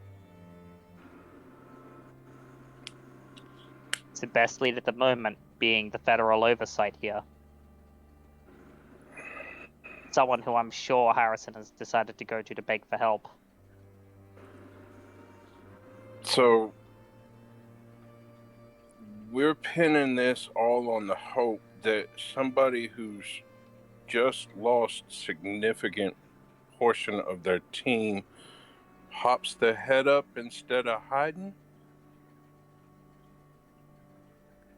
And watching somebody may or may not know who has any information on whom we're looking for? Your plan's not exactly inspiring confidence, no. No, I it's don't not know about complete any yet. of you, but I don't have any federal contacts, mate. Trust on that one, it's not complete yet, not in the least. But to put a little bit of fears at rest, no, he's not going to keep his head down forever. He might. If No. it were me in his situation, I'd keep my head down until I had enough information and backup to do something about it. All the evidence they end up having went up in smoke with their truck, and all their backup is gone, well, disappeared. Did So- we ever find out who that Otsko was? Atsuko. One of the people that they brought on, she got her throat ripped out. Oscar? and some more. Let's go Yamashita, the technological expert, ran their surveillance and computers. So he potentially made the device y'all found in the house? He most likely did, yeah. She? Atsuko was a she.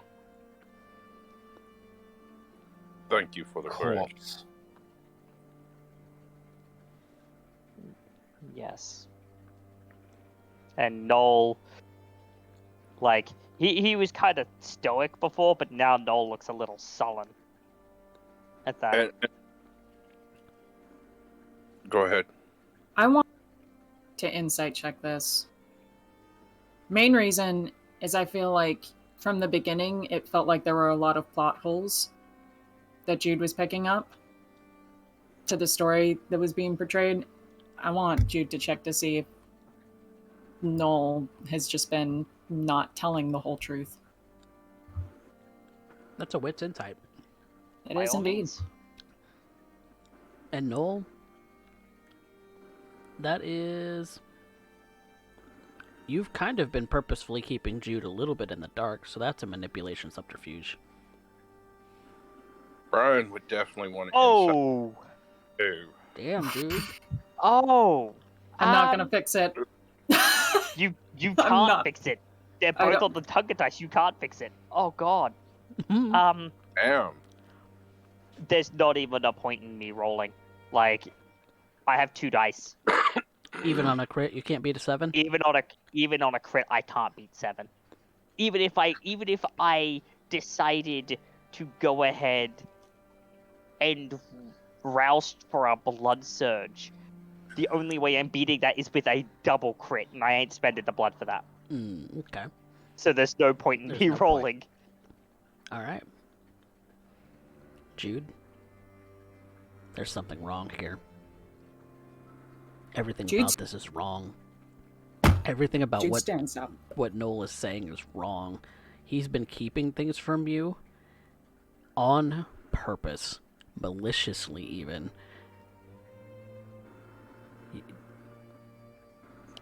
I think the compulsion that you're under is you need to teach him a lesson. You're under the dominance. What the fuck is it? What are you trying to say?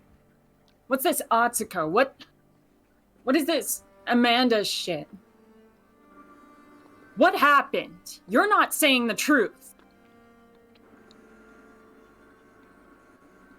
You see that Noel stands up, and Jude is he right in your looks. Jude is right in your face, fangs bared. And you swear his eyes go black. Oh, they are black. They are fully pitch black. Yeah, you would see that Noel stands up, and he looks Jude straight in the eyes, and he's unflinching.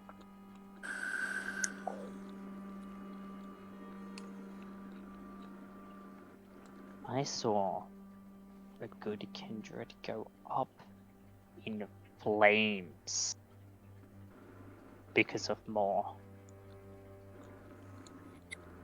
I watched that happen. Could I kindred? Are you fucking joking? There are What? no good kindred, you fuck ass. The sooner you get that across your fucking head, the better. We're all fucking predators, and you're just pretending you're a fucking monster in a suit. Get over yourself. Good kindred. There are none. And the more that you're trying to fucking hide that fact, the more you try and gloss over it, the more you're just trying to hide away the truth, the reality. The further in the fucking grave you are digging yourself, the more shit that is being pulled and dredged out of the fucking dirt and being thrown into this already sinking ship. That sounds like a social combat attack, and I'm going to allow Jude to roll a charisma and intimidation at a +2. Noel, your defense is wits resolve. Wits resolve? Okay.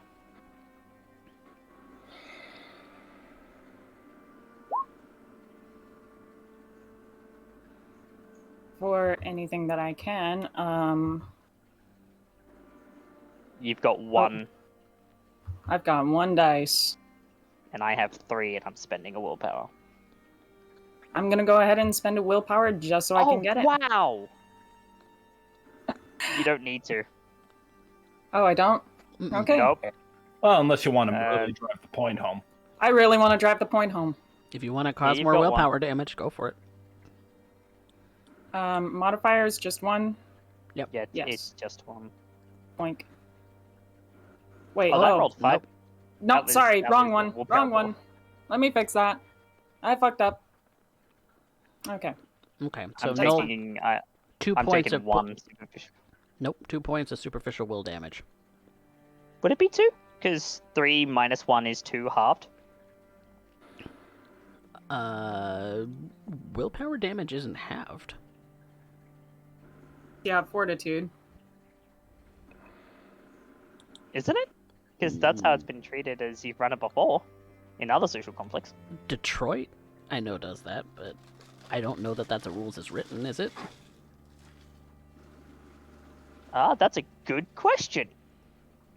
Archie, will you chime in?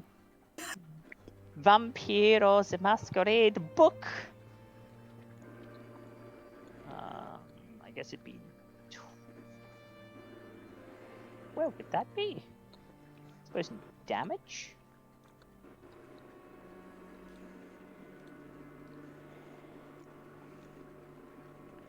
Oh wow. I'm just trying to think of where that would be. They're like Conflicts, social there it is. conflicts, yeah. Yeah, in conflicts. Conflict pools. Range weapon, dodging multiple opponents. Damage.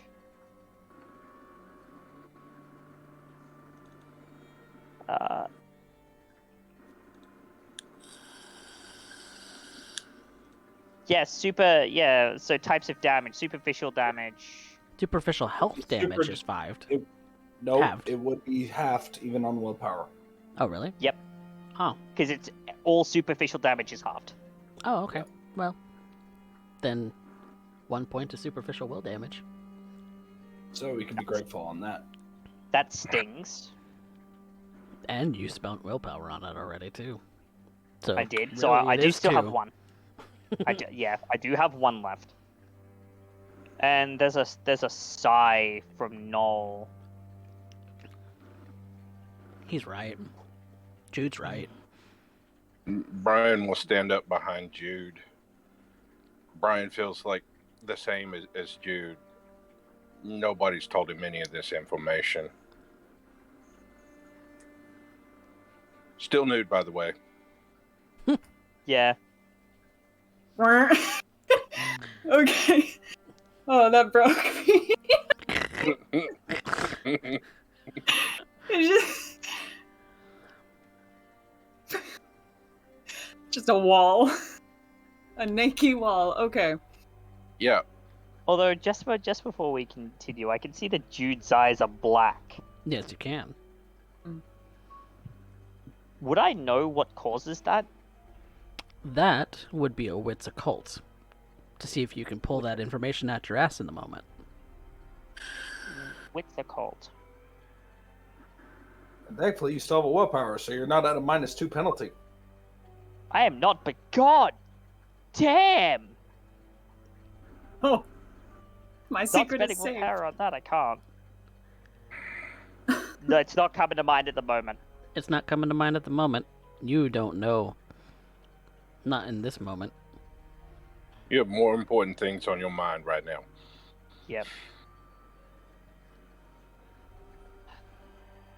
And you see that Noel kind of kind of stands up. He pushes the chair in, and he begins pacing. I don't know what it's like. I'm glossing over the fact that we're monsters, predators, that we prey on the kine as if it were nothing. But I don't know these things.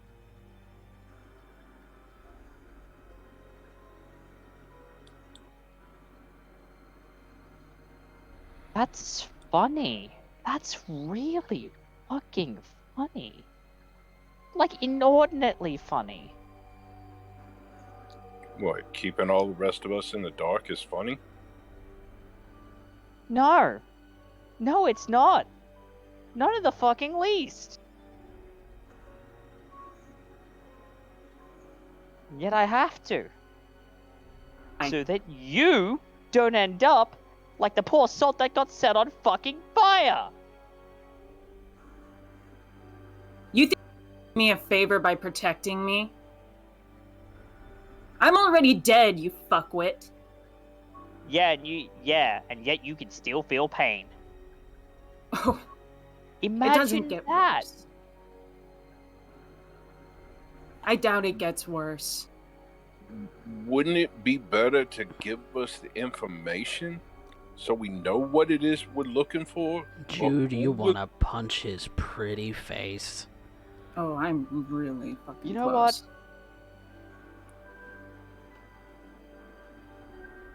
I'll tell you exactly what I have shared with Maria and with Ahure about what it is that we're looking at. Please This little story comes courtesy of one Miss Violet Rousing, formerly of Detroit. A purge. And I mean straight up kick in the door and hose with assault rifle level purge. Do you think it doesn't get worse? You wouldn't know what worse is. Tell me, how long have you been like this, Jude? Brian, I know you said about 12 months. But how long have you been like this, Jude? Year and a half. You know what? I've been fucking here doing this shit long enough to understand one primary thing. Answer the that's question, the- Jude. Answer the question. It takes 2 months to realize what I don't want to do. So you might as well be upfront about it. What the 2 fuck months. did you do? What am I getting into? Lay it on the fucking table. Stop dancing around it. Not I told you. all of this shit about the Second Inquisition. I want told to you hear straight up. what you did. I want to hear what you did. What I did? What did you do? I told you exactly what I did. And yet There's I no know for a hiding fact that. you didn't. You didn't. I didn't what, Jude? You didn't tell me everything. You're hiding shit. You're walking around pacing, saying some fucking bullshit, trying to act all high and mighty like you understand what's best for everyone. You don't. Oh, You know a lot, don't- Brainiac, but you don't know everything, and that's the thing that's pissing me off here. So, You clearly don't know how to treat people. You don't know how to fucking treat or handle anything about people, and that's what I'm starting to understand. You're just happy using things. Using kindred and humans alike. Oh, I'm sorry, but you want to start calling us people? Where was that talk about being predators? I'm saying real people. Contradictions, Jude. Contra-fucking-dictions. But if we want to be candid with each other, okay, sure.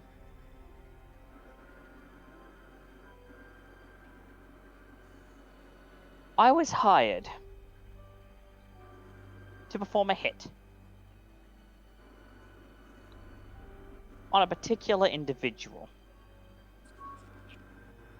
At that point in time, it had just so happened that the Hand of Vengeance had decided to come to reclaim clan secrets. The Banu Hakim had decided to join the Camarilla after all. Me and Messiah didn't want any of that. But of course, you can't have two judges walking around with clan secrets about what the Banu Hakim are truly capable of, now can you? And as such, they set out to do exactly that.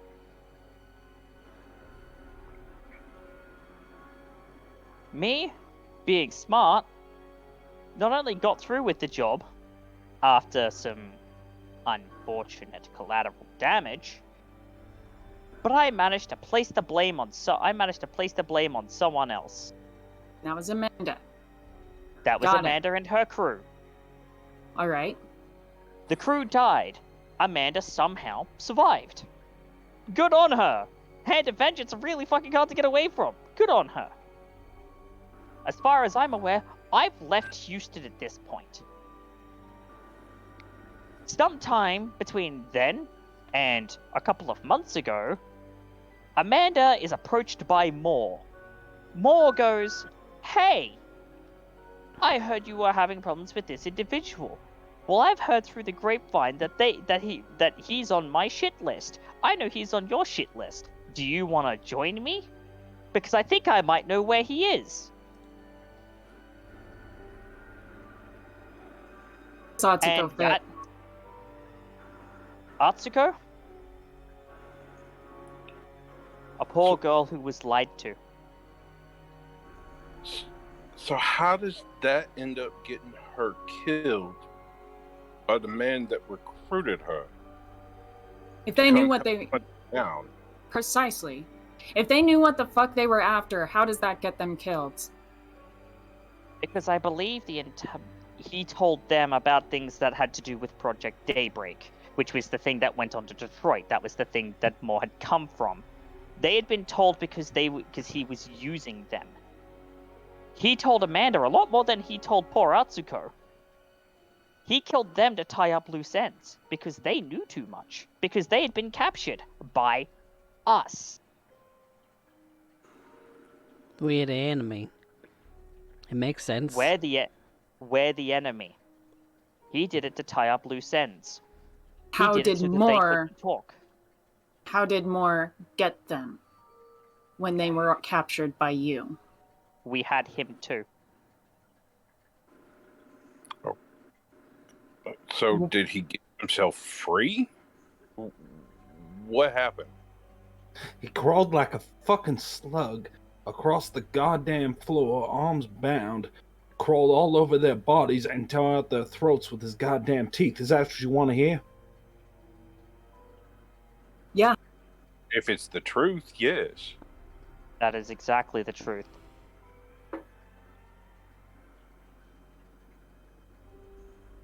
Not really something that needed to come out because we came back to the horror, to that horrific scene. Because, would you like to know something, Jude? Every day, doesn't matter who you are as Kindred. You could be Ray, you could be me, you could be Maria, you could be you could be Brian, you could be Baron Jameson. Hell, you could be the mystical war baron of San Antonio, Urian fucking Doyle. It doesn't matter what name you call yourself, what clan you serve, you end up being under, if you have one at all. There's something that goes on in your head that you can't escape. It goes by several names to several different people. Me, and a lot of others, we call it the Beast. You want to know why I'm so willing to gloss over the fact that we're predators, that we're monsters, Jude? It's very simple. Because you give an inch, and that thing inside your head will take a fucking mile. The remnants of our humanity are, in the end, are the only thing that is left to us. So, despite the monstrous things we do, despite the fact that we're all leeches, designed to suck the blood out of humans, or in some cases not even that, some of us have to do worse, just to survive. Despite all of that, we still pretend at playing human, because if we don't, that takes over. If we don't, well, all I can tell you is that you would wish to be dead instead of what awaits you on the other side of that abyss.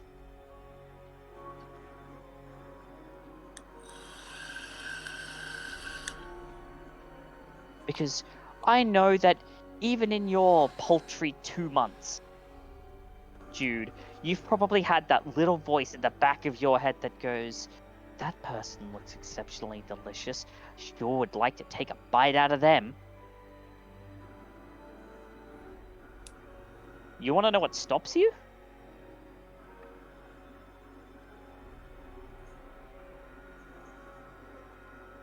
The thought of, that's the monstrous thing to do.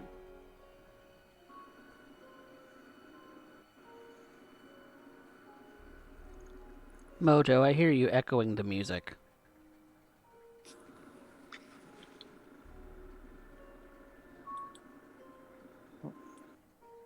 No more fucking secrets. Everybody's got It's- secrets, mate. It's our nature as kindred. And I mean, I should know. I've been at it longer than all of you put together. Yeah, well, as far as I know, important information like that needs to not fucking be glossed over, otherwise this whole goddamn ship is going down. The fact that I didn't know any of this. Not Did you understanding, not Did you really need to understanding know it? the complexity. Yes. No. You really needed to know the final actions of a man who is now Ash. You needed to know the horrors that he performed. Know what You the really fuck need- this coterie needed to fix. Because as far as I know, everyone in the city keeps talking about how the iconoclasts fucked up. Yeah, How? they like to talk. Oh yeah, they do. But there's a reason They why lo- people talk. There's a reason why some fucking old ass looking decrepit thing wearing a suit in the sewers told us to go fuck ourselves because we didn't know jack and shit. Look, there is no cohesion in this group at all. And it's freaking me the fuck out. Oh, that's freaking you out. And the part Okay. the part that needs to be addressed is the fact that everyone is keeping these goddamn stupid ass secrets that is a whole fucking world of issues. Where did the problem start? Where do we end it? Where do we fucking draw the line? But you're all going out. You're all going out. You're branching out and you're trying to make other people fucking do it. You know how fucking insignificant that makes everyone look?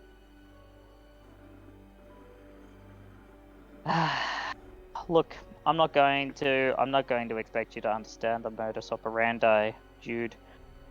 But you want to know where this ends? You want to know how this ends inevitably? I'll How? tell you. Either with blood on our hands, or with us as Ash. That's how this ends. Those are our two options. You prepared to throw yourself into that abyss, Jude? My question is, which fucking way are we going? Right now, I'm aiming towards the former. Then get And with it. Jude's just gonna walk out and slam the fucking door.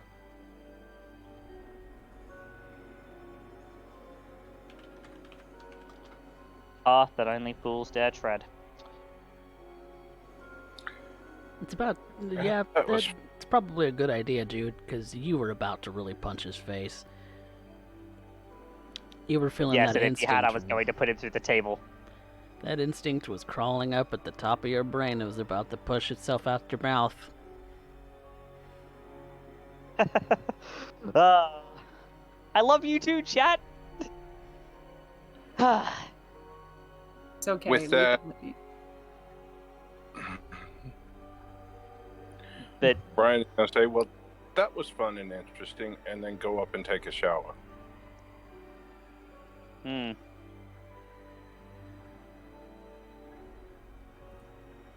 She's right about one thing,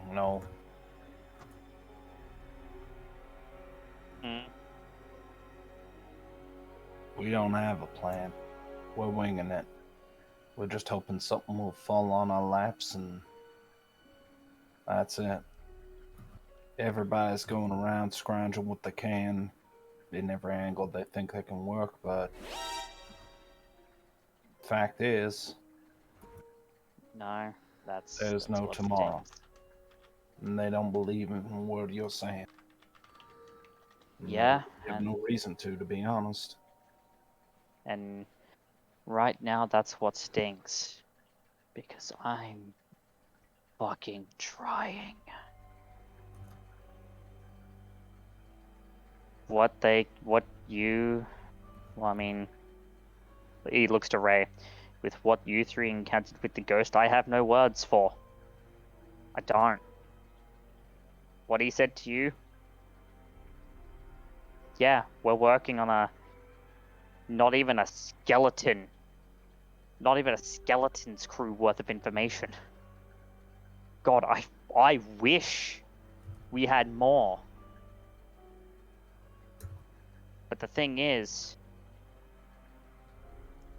Wait, are you talking more or more information? Because now I'm a little confused. more info. Or about just more in general, but more information to be specific. Because I'd love to have a perfect plan. I'd love to be able to go, this is exactly what it is that we have to do to make sure that another kindred doesn't get a fucking incendiary round put through that goddamn chest and go up like a Roman fucking candle. You know, I'd love to say that I have this answer. I'd love to say that. Right now I'm working on very fucking little. And I'm Yeah. appreciative of the very little that you two and the others have been able to give me to work with. God, I've been so fucking thankful for that. But in the end,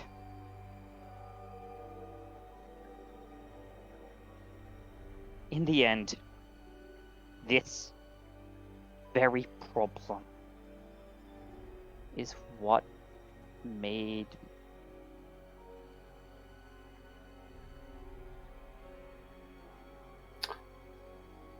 No. I'm not gonna end up claiming I'm the brightest bulb in the pack right now, but it seems to me that maybe part of it is that you're focused on what you can find. But you're not focused on what we got. You've been so ramped up on all this, you haven't even ended up spending more than, maybe 20 minutes with Jude. They got dumped in our lap like everybody else. Maybe half the problem is you're looking so far ahead, hoping to try and find a guiding light, getting who's on the same boat with you. well, now that Brian's in the shower, Jude has gone off God knows where. Wow. I'm gonna be leaving too. Somebody Yeah. gotta look after the newbie. Yeah, but before you do, I managed to find him. Who?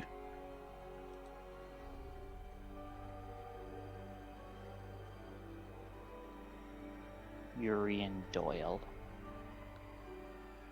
Why did you say that in the first place? Because he didn't actually give me any information. He didn't give me anything exceptionally useful, something that I could go, now everything falls into place. But, and especially with how Jude was, me saying that, oh, I spoke to someone who was very wise and gave no information. He was looking to punch my teeth in, and if he tried, I would have had to have put him through the table. Please don't. If either one of you tried anything, I'd probably have to, on impulse, have to put your bolt down. That's a nice table. It is. I understand a lot of time putting it together.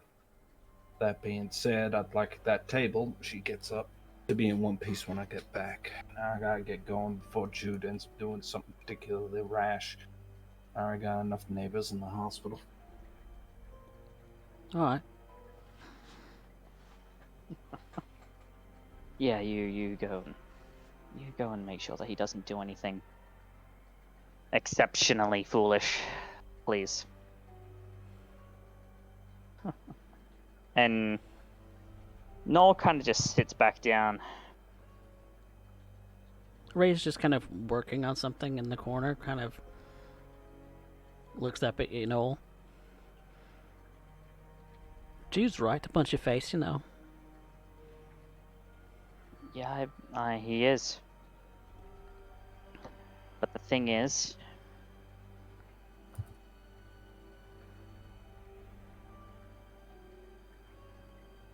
you've got, for every right reason he has a wrong reason.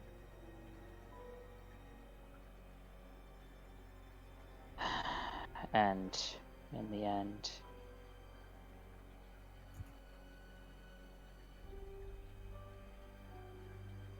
I don't expect to be looked upon like some kind of savior or anything like that. Then why are you trying to be?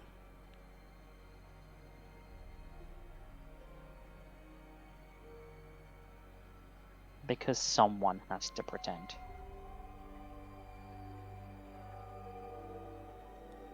Well, you suck at it. Yeah, well, I've still got to try. I mean, look at the things that you and Maria have had to do. You simply to survive, Maria to figure out who she is. I mean, let's be real. You eat people. In a very literal sense. There's I don't shy containers away in the from that. fridge. There are containers, and more power to you. It's not like you'd be able to. I know what I am. The containers in the fucking fridge. You know? That shit. It's important. You need to use that to survive, and I'm not going to hold that against you.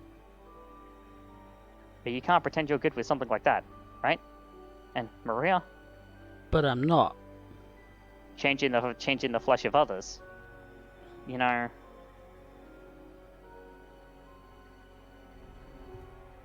I'm that not can't be good pretending that I'm some fucking altruist or some shit. Whoever said what I was doing was even remotely altruistic? There's no altruism here. No. That was an assumption. The way you're talking, no.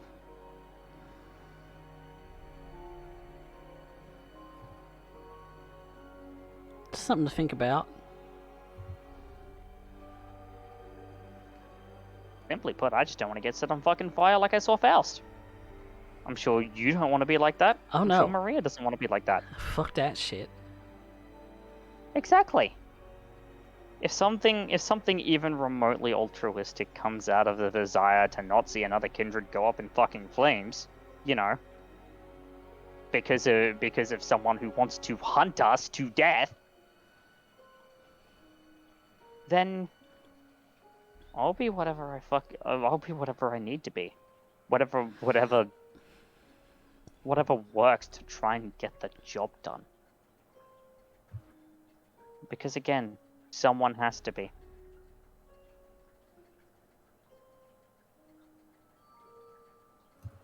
And I mean, you know, Jude wants to talk about us being the outcasts. I mean, They're right. yeah, they're right, but they don't know. I mean, you and I coming from a Camarilla city. Different ones, but from Camarilla cities. Yeah, fuck Chemies. Yeah. Fuck Camis. Maria being of a clan that traditionally aligns itself with the Sabbat. You know, the people that very few other people like. Brian being not only clanless, but someone who has to feed on the blood of other kindred, something that is normally considered to be at Yeah. most frowned upon and at its very extremes taboo, something that I'm very aware of. That's very weird.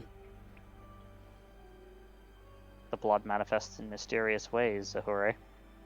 But Jude, and I mean, That's to say nothing of what Brian now knows about his own lineage, where he comes from, how he ended up like this.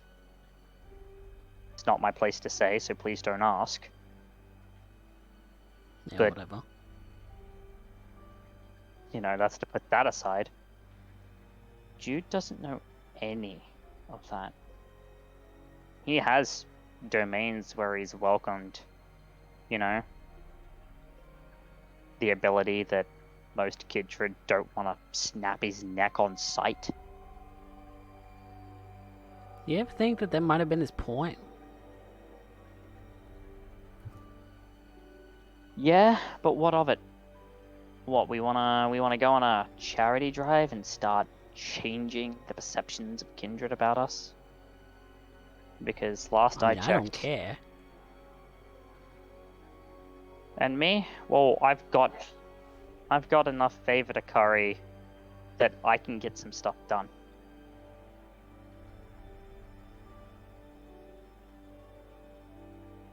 But he can't help know. you if you don't know.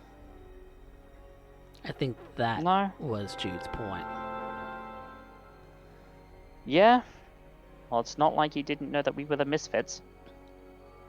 He knew that people talked, and that that apparently was all our fault. So he doesn't get to use that excuse of, oh, I don't know. No. He knows. Because he's heard it. He's heard it parroted by other kindred in this city. So that excuse doesn't work. And what? Wants me to go over the specifics of how we dealt with Moore? How we came back to find Amanda and Natsuko covered in bite marks, having bled out into a pool on the floor? I'm not saying airing on dirty laundry. Well, the thing is, that's what Jude wants. Because, frankly, You didn't ask him what he wants, no? All you did is throw it in his fucking face.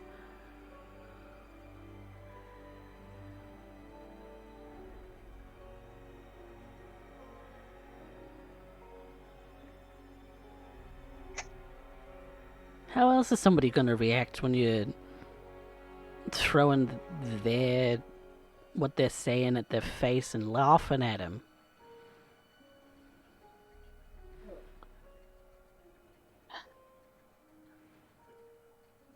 Just saying. I wouldn't have blamed him if he punched your stupid face.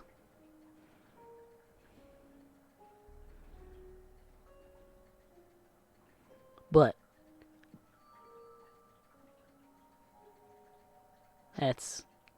that's whatever.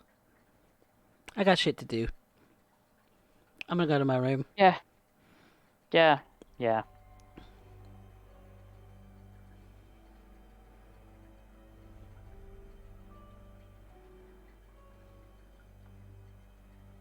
You gonna be alright?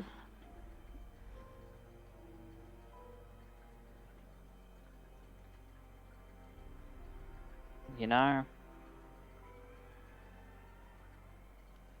I've simply been trying my fucking best.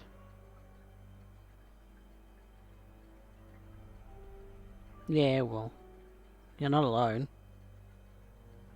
No, I know that I'm not. Trust me when I tell you, it doesn't make me feel any good when the pieces aren't falling into place. And it feels like that not only my efforts, but the efforts of the people who are putting their necks on the line beside me come up flat, come up with nothing. Then quit pushing people away. Jude walked out because you pushed him.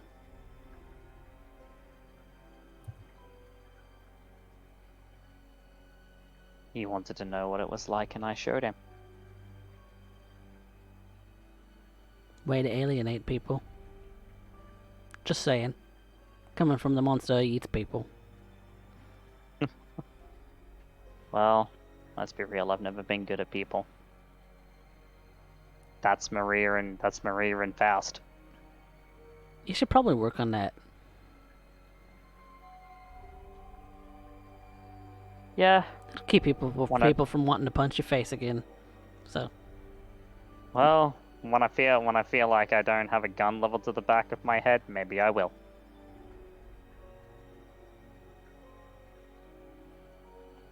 Until then, yeah, we've got a Harrison to find. we Is, got a Harrison to find.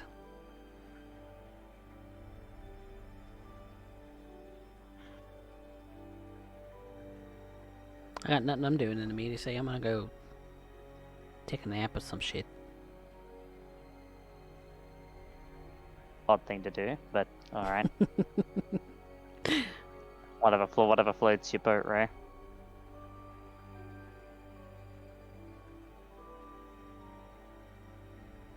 Alright. Catch you later then. Bonnie Yeah. boy.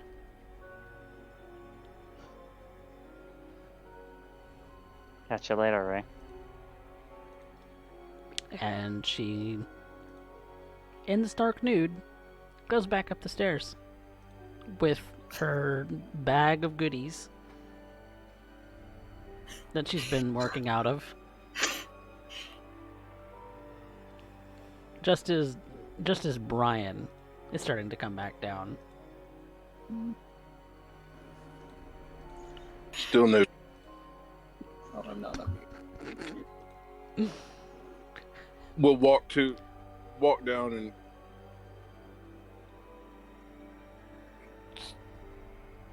go put the clothes from the washer into the dryer and maybe find a pair of boxers.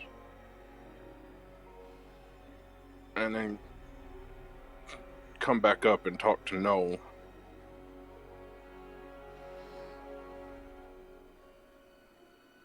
Find where Noel is. Likely He's- exactly where Ray had left him. Yep, sitting at the table.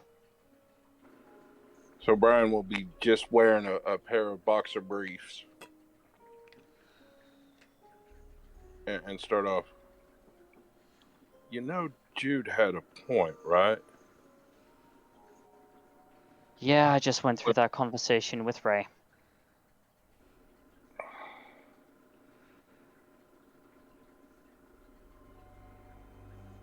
I can't really help when I don't have the information I need.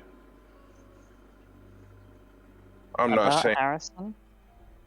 I need to know the bloody gory details, but I just got in the last 30 minutes more information than I've got since I've been in this entire house the entire time I've been here. I'm not saying the way it come about is the right way. Look, And yet, we all have our secrets, but this is not one to keep from the rest of us putting our necks on the line. Brian, I was exceptionally candid as soon as someone asked about Amanda. That came up when we confronted her. And as for more Amanda and Atsuko, we were candid with you about our confrontation with him in the park. We told you about that when you joined, that this was bad and that we had dealt with them before. Didn't go into the details of our confrontation, but we had dealt with them before. And that was where it was left.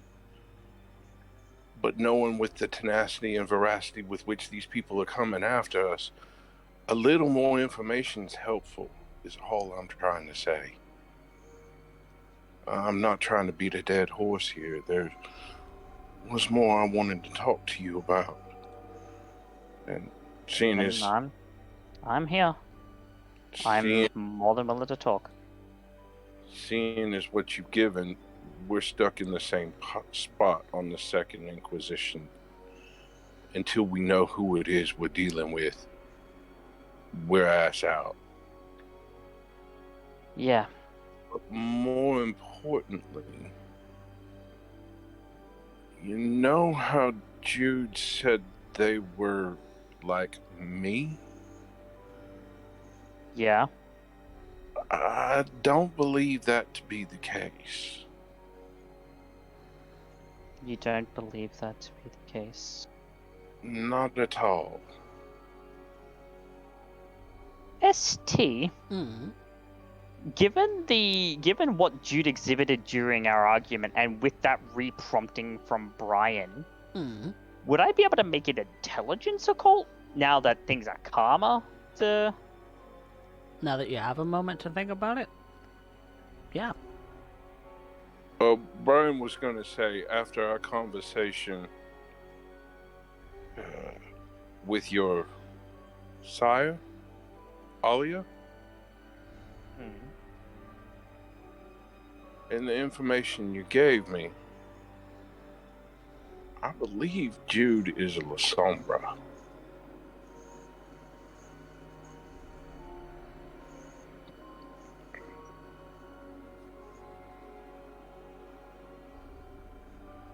Given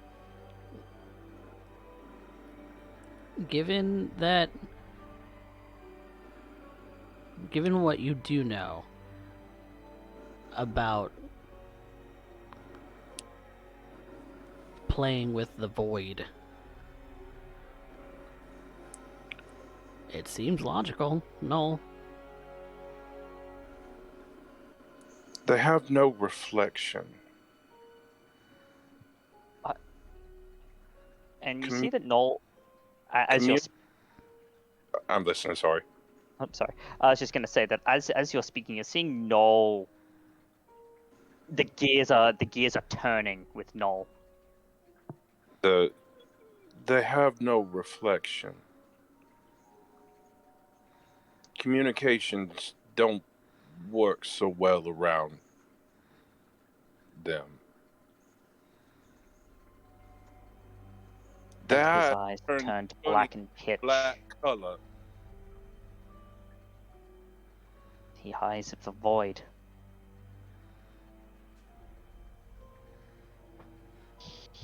He's a this magister.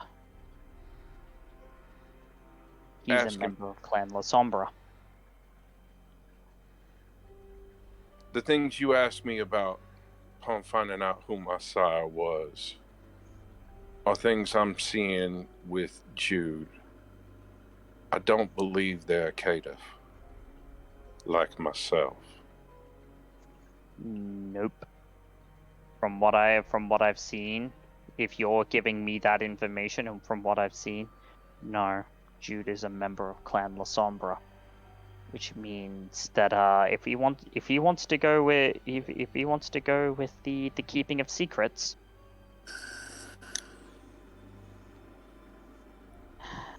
whilst yeah, I should have been more candid about the fact that these people would stop at nothing to take off our heads. I should have. Quite No. frankly, Brian, the only reason I didn't say more was because the kindred that was set on fire, that was Faust. Mr. Beaufort has already told me they're part of that ordeal firsthand. So I can't imagine being fired like that's pleasant for anyone, our kind or otherwise.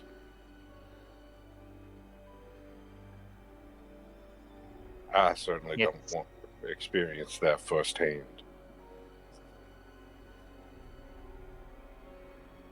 So, Brian, you know how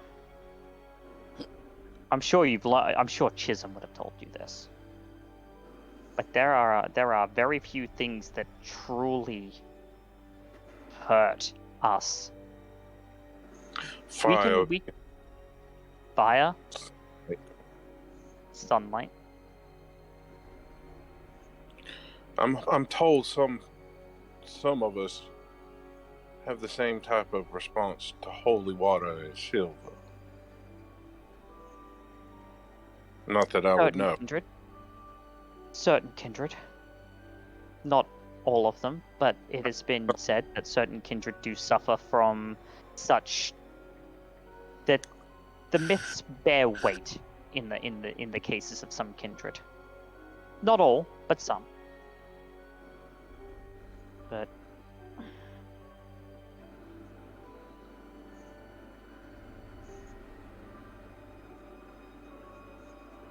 you know how I said distinctly that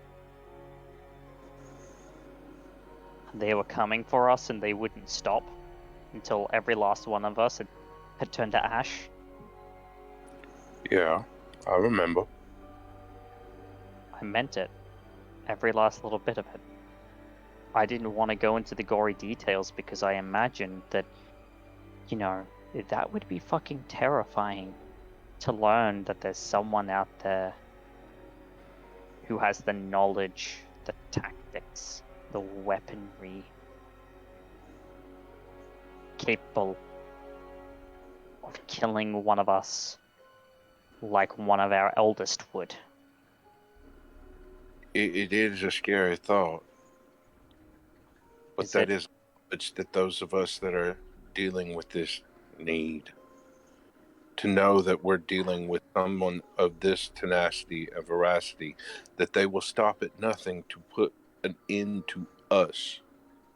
Well, did I Any not say that? or all of us. But Even did if I it not say that? comes out. But did I not say that to you, Brian? And I mean, I hadn't mentioned it to Jude yet. You touched on it, but it was not this implicit. It was implied. You just made it explicit. I could have done without gory details. True enough, but it's still more knowledge than I had from the day I walked through those doors.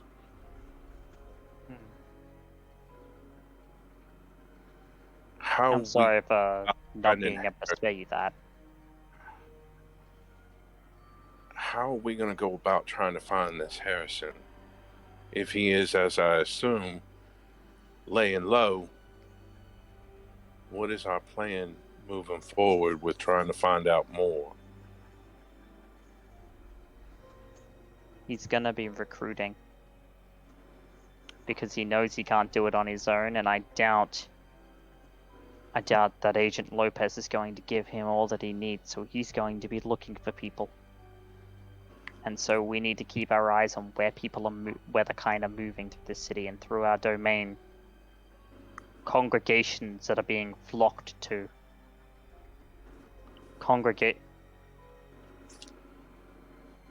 First stop needs to be the church. Okay. With We our need own to.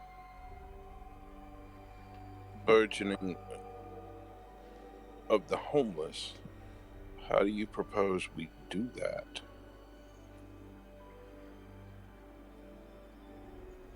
We need to start, as they move into our domain, we need to get good with them.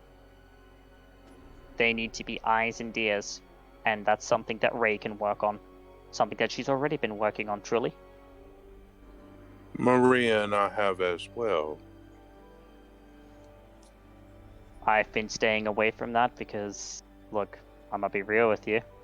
I'm not good with people. I'm not the people guy. I'm the guy who puts this shit together. You're the bookworm.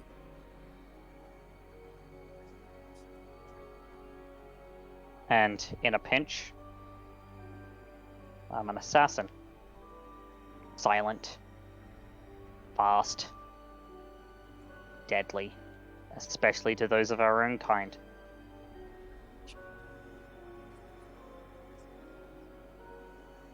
But I'm not the people person, so I've been leaving that to you guys. It's why I've been...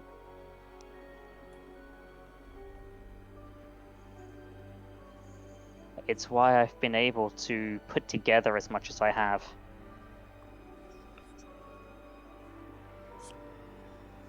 I mean,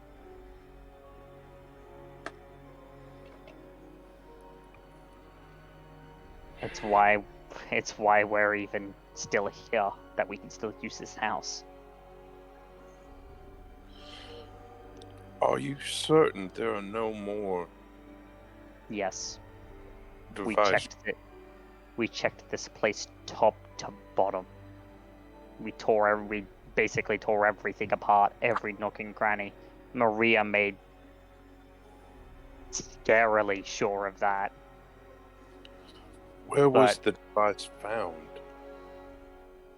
One of the little nooks, very, very secret. And he would gesture in the general direction of where it was found. But Alright. Brian,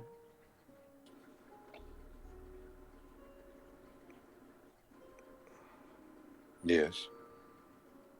to give you, in the interest of sharing in information with you,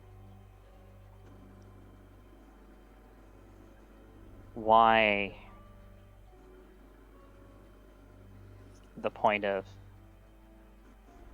O'Leary, Amanda, and Atsuko, why that's a sore point.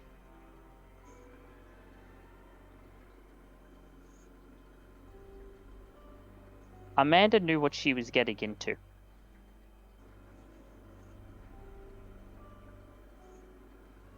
Atsuko didn't. She was told the barest essentials in order to get her into running tech oversight for more.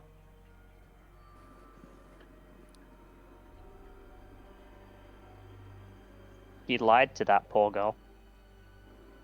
He lied to that poor girl and put her in our way. And after we captured them, at the very least, as far as Amanda and Atsuko go,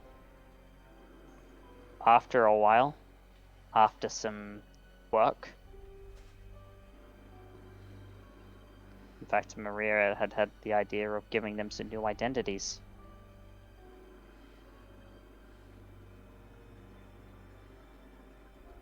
Mm-hmm. To maintain the masquerade, because, you know, that's important. Right. That they would be reworked into people who could go back out into society and live out the rest of whatever lives we could scrounge up for them as regular old people. Hmm. Moore didn't allow them that possibility. He was dying, and we had to embrace him.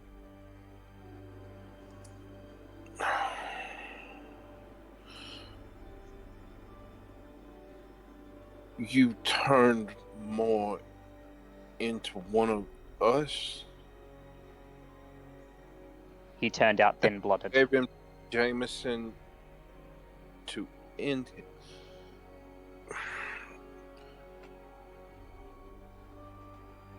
I will say, this was to get information out of him. Because And he was going to die otherwise. And did anyone get any information from him? Are you We got certain? We got quite a bit, actually. Okay. In fact, that's how we know that Harrison was even a thing to begin with. Between him and the others. And you're certain Maria Point has no bearing in coming to Jameson to find out if they got any more information about Moore and his people that are here? Possibly still here? Something that would be of concern to the other barons in the city is something that he's been exceptionally quiet about.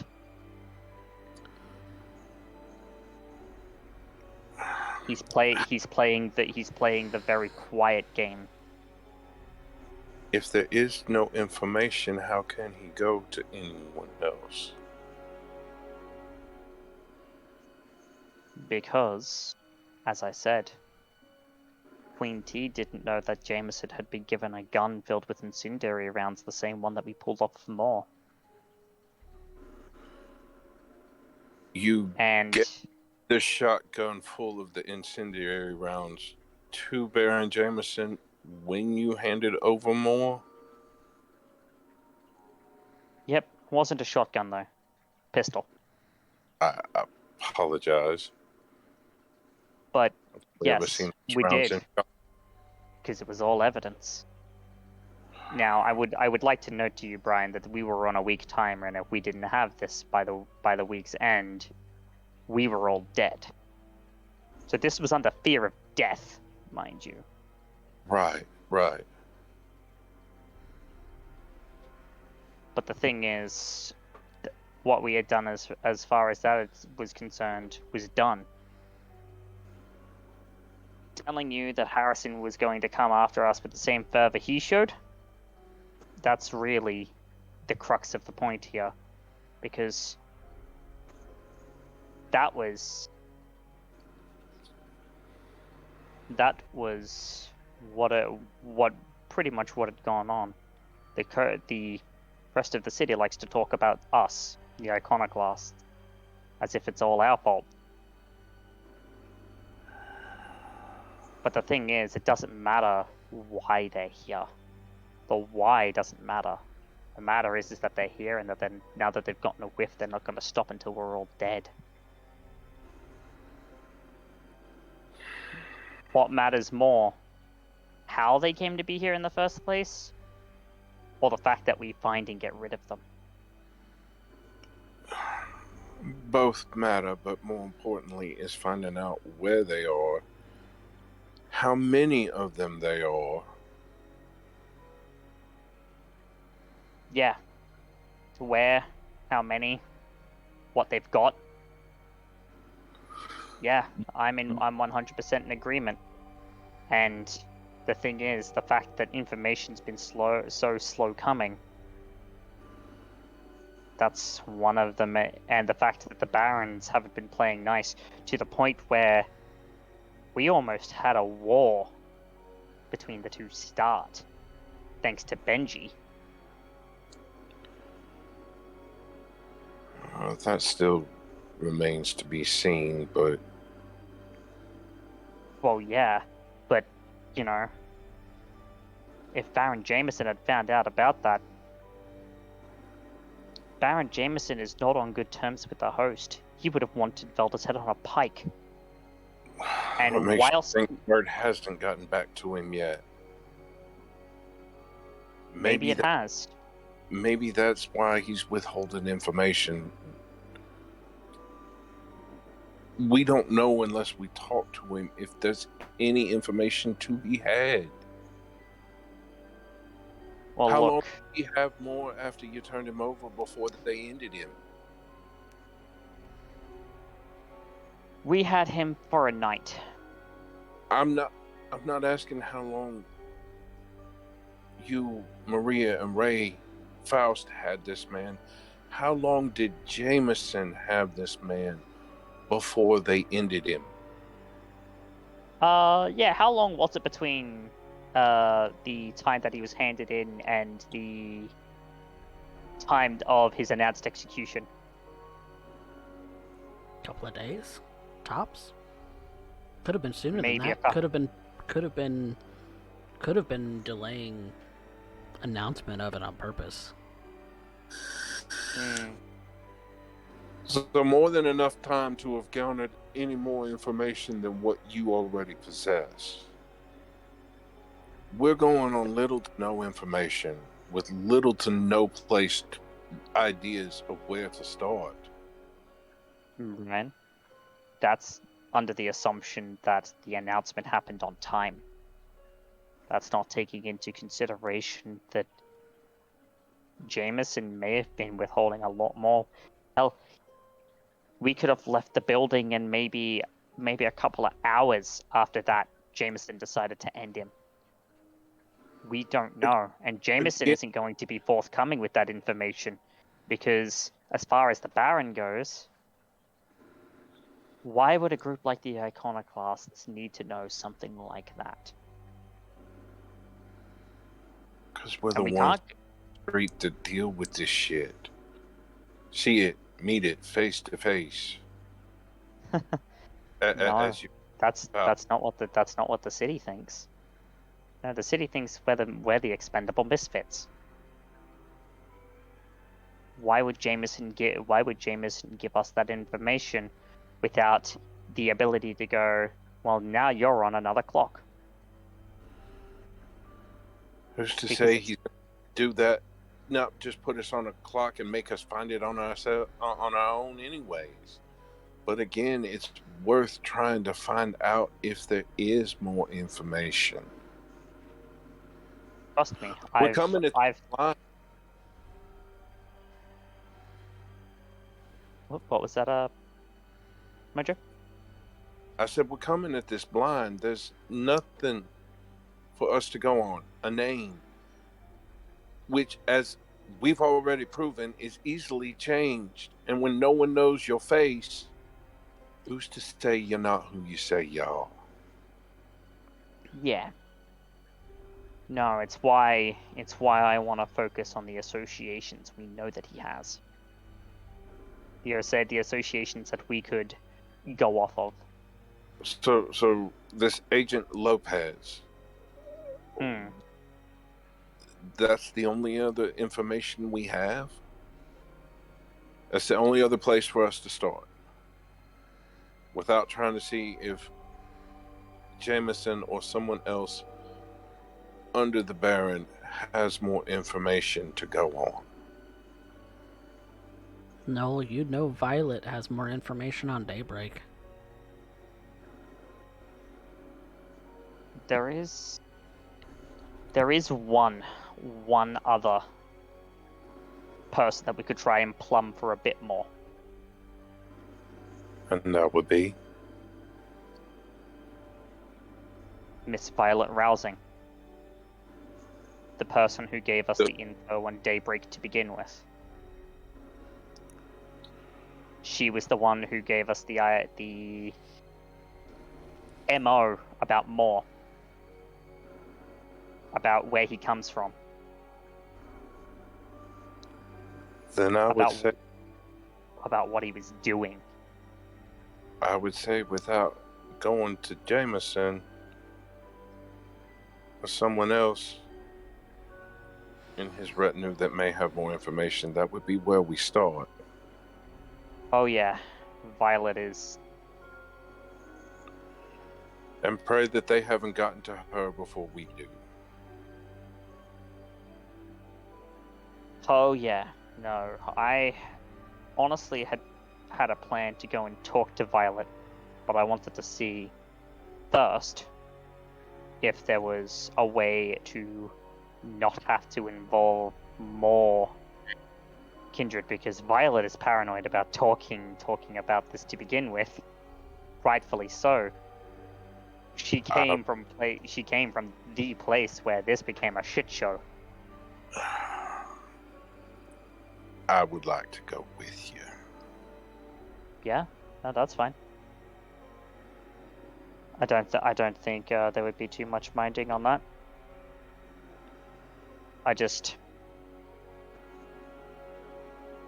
This is a lot to chew on, and poor Jude just getting dropped in our laps. This is already a lot to try and concern and mull over. To deal with. Yeah. Have this dropped at the top. Uptime.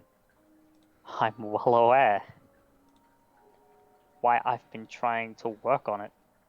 So that you guys don't have to worry about this kind of thing. Because I mean, look, you, Jude, Maria, Ray, Faust, they're all, as far as I'm aware, they're all about as old as you are. And You're not old? What was that, Major? Sorry, you cut out there. I said, what, a year and a half old?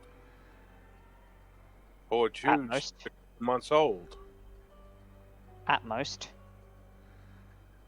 But Ray, Maria, Faust, they got dropped into this the same time that I did. But you two,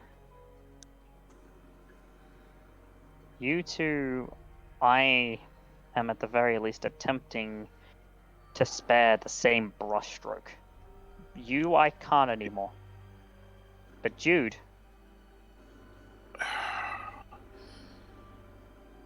again, he's got a place to go back to. If this shit goes tits up, he can run the Velda's domain, can't he? I don't know. I don't know that story that well. I've only known him a few days. I don't know him all that. Well, there's that too. I've only known him a couple of days. And hell, Nobody I in was, the knows him. I was more than upfront about, at the very least upfront about my clan. He couldn't even do that. I've been as honest with you as you've been with me. Yeah. You know what I know. And Without whilst knowing any of this information, it makes it harder for us to protect ourselves. So much coming at us from so many different places, and all of them want to see us burn. yeah, it's horrible, isn't it? But you can't protect us by omitting information. I'm not saying spill it all, but we got to have some kind of open communication where we don't have to worry about anybody else in this house that we can't trust because they're not telling us what we need to know. We already got so many people that just want to watch us burn. Yeah, we do. And right We gotta- now, Facts. That means we got to talk to each other. We got to watch out for each other. Or we ain't going to make it. yeah, and I am 100% in agreement with you on that. There's no disagreement. It's simply Maybe we can have an exchange here. I can help you learn how to read people, and you can help me learn more about what it is that I am, what it is that I'm capable of. yeah. I mean, that'll be useful, exceptionally useful. But You got a lot of knowledge, and you can share that. I have an ability on reading people. Maybe we can make an exchange here. Get something. Help you out on reading the situation. Reading the room, as they say. well, that'll be useful, exceptionally, and I'd be more than happy to take you up on that, Brian. But I'm gonna be honest with you. Right now, I'm having a hard time trusting anyone because, the kind of stuff that I just shared with you, I share that with the wrong person and I'm dead. You already know I even so much as mention my size name outside this house, I'm likely to be fucking strung up. Yeah. No, I'm more than well aware. But here's the thing. Jude wants no secrets. Everybody's got secrets. Yeah. Secrets what drive the world. Whether they're It's what drives from our world. ourselves. But the thing is, Jude isn't a servant of Jameson. He doesn't have any proper loyalties to us. We don't know What's where up? they lie. He came from Sanctuary. We know they came from Sanctuary, but we don't know their loyalties. We don't know them long enough. Yes, but that's exactly the point. We don't know that they're not somebody that's been sent here to spy on us for Velda or someone else in Sanctuary or for the host. Yeah. But that's exactly my point. Jude wants no more secrets. But I don't know that I can trust Jude. And as for you, Brian, I feel like I can trust you. I wouldn't have shared what I did if I didn't feel like I could. But the thing is, I don't want to go so far as to start mentioning our confrontation with Moore. Something that, whilst we managed to cover, did end up being partially a masquerade breach. You know. Yeah, well, his very existence was a masquerade breach. But something that we did end up remedying eventually. But as you've said, there are a lot of people who want to see us burn. There's a lot of kindred who want to see us burn. Knowing that we were part of a masquerade breach, even slightly, would be for some enough of an excuse to see us wiped off the map. As it was stated to me by you, Ray, Faust, Maria, we are the coterie that nobody wants. They're just waiting for an excuse. Yeah. We have these out here as well, these kind that just want to see us burn. In all honesty, if I didn't have trust in y'all, I never would have introduced y'all to Chisholm. Ray wouldn't have somewhere else to go and somebody else to learn from.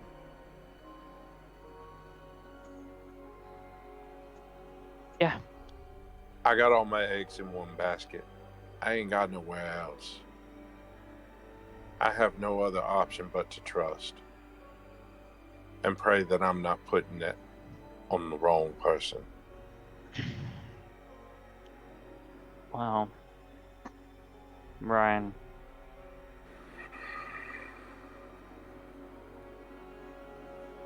I wouldn't have introduced you to my sire and brought you into the world of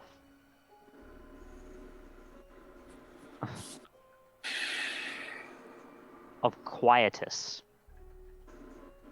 It's the traditional name for what it is, the blood manipulation that we do.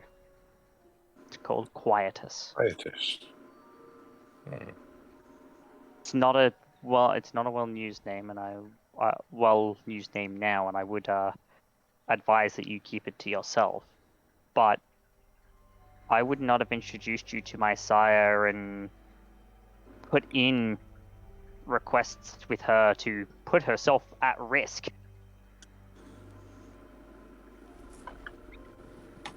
To put herself at risk of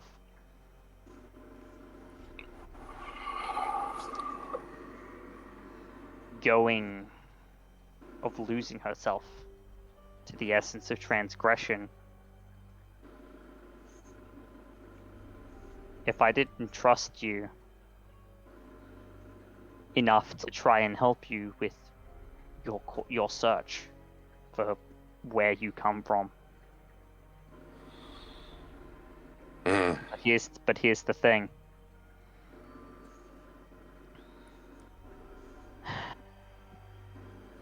Me not communicating enough about how bad this threat goes. Yeah, that's my bad. Blame me for that all you would like. I will take responsibility. But you gotta know that the vagueness isn't because I'm trying to be an asshole. Because in the end, I think that this is truly a necessary course of action to make sure that we don't get stabbed in the back, while we're trying to not get stabbed in the front and in the side. Speaking I- of which, we're gonna move to the neighborhood Yes. where Maria is following after Jude to try and catch up with them. Jude having stormed off in a bit of a huff, looking as if they were going to frenzy at a moment's notice. It's a good thing you got out of there.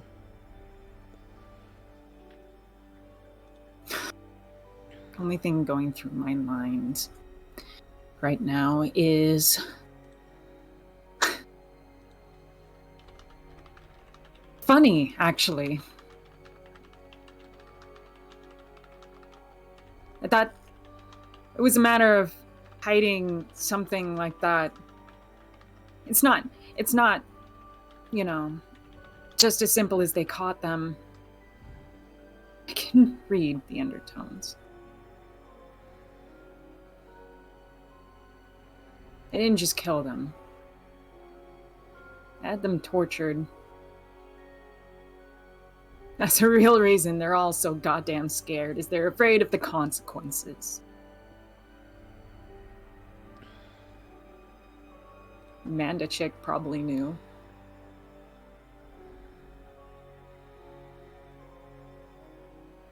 Who didn't?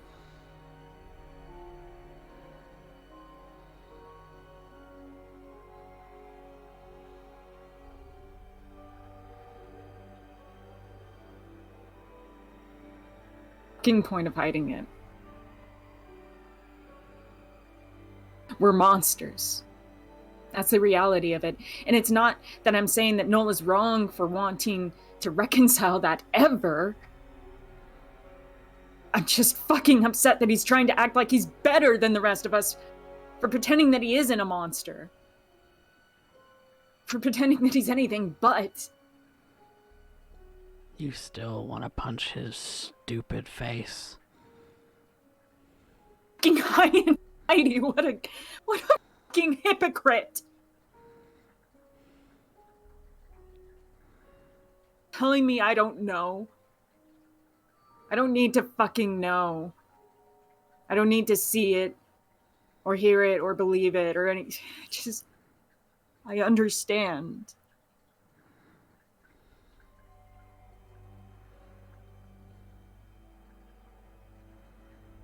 I get the fucking picture already.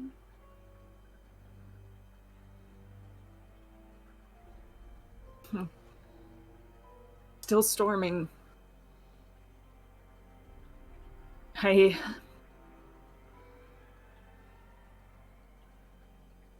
almost conveniently, so conveniently on time. I'm hungry.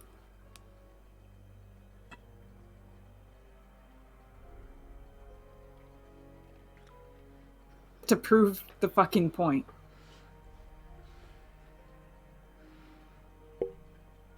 That guy walking down the sidewalk, he'd make a pretty good point.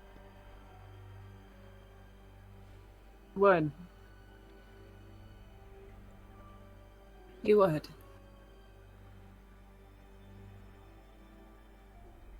Stop for a moment. And I watch him.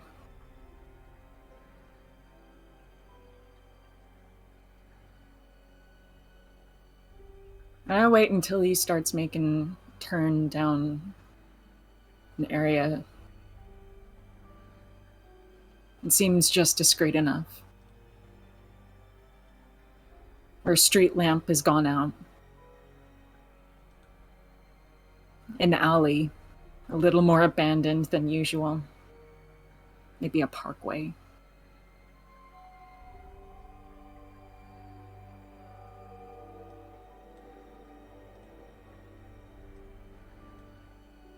He's an older man, bald,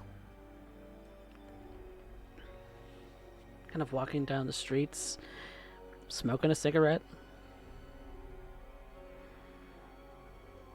It'll make a point.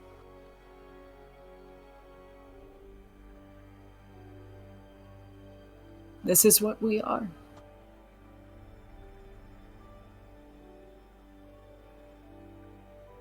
I approach him.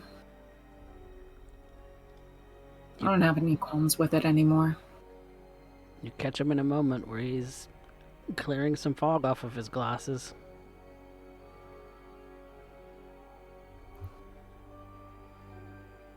Hey there, sir. Mighty fine evening, isn't it? Good evening. How are you? Oh, I'm well. I'm just enjoying an evening walk, but it's a little bit cold. Yeah, it is.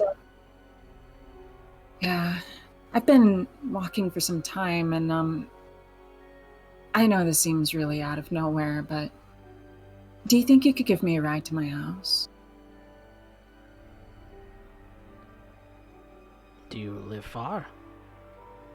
No, not terribly far.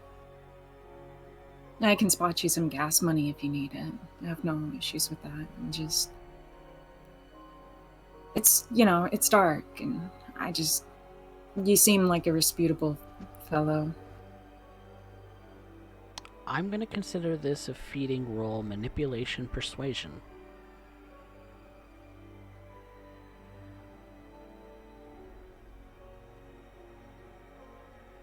Manipulation, persuasion? Yep.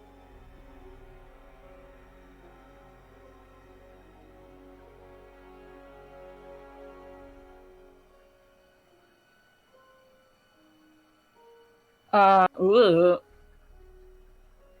Can I re-roll 2 of those dice? You can reroll 2. Yep. I believe difficulty 5 for a feeding roll. God, please, God, please. Does that negate the beast? That is a success. Good things have occurred. He smiles at you. He can see that you're being, quote, genuine. And he begins to walk with you towards his vehicle, towards his house, which isn't too far away. It's a couple of blocks. Seems he was out for a midnight stroll to puff on a long cigarette.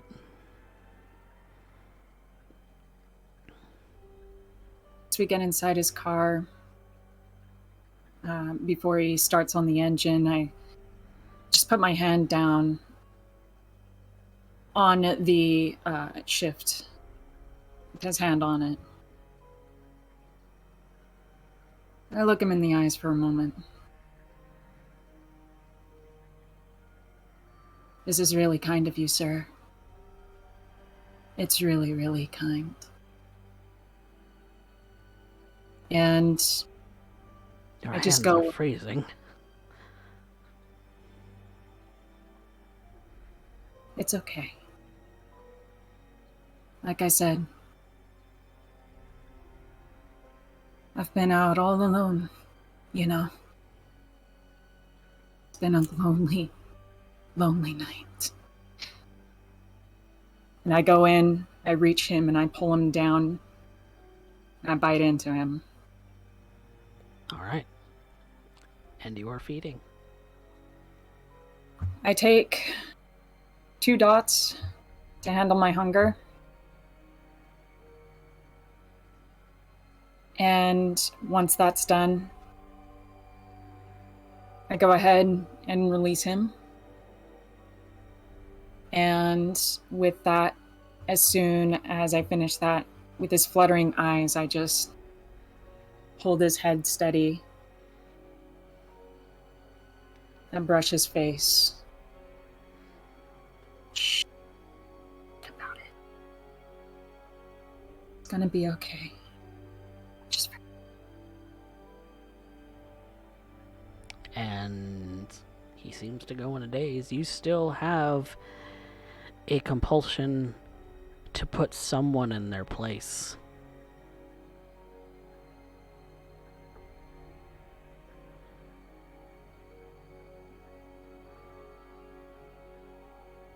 What's the point of doing it to an innocent man? But ruining something of theirs? Ruining something of theirs would make them see that you were right.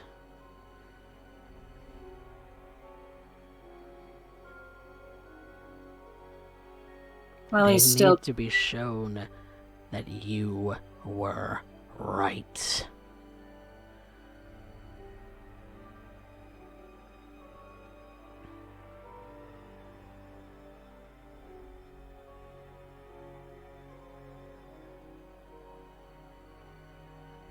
Maria, Jude seems to have gone off in an alley and seems to have disappeared.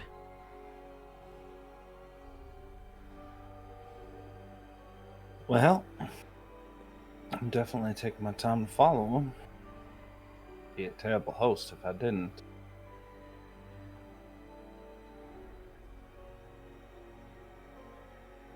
So if you're intending to try and track them down, I would like you to make a wits or resolve survival, and that will determine how long it takes, depending on how many successes you get.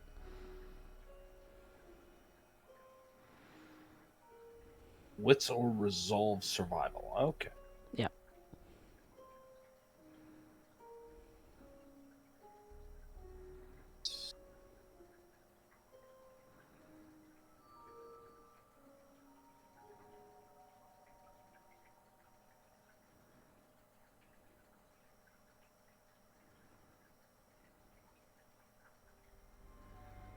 That's it.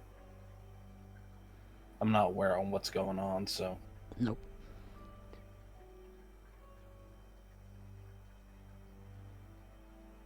You're scoping out the neighborhood. It takes a while.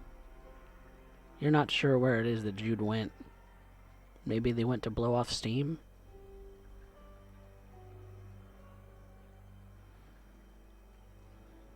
You can only imagine what that would mean for somebody in the neighborhood.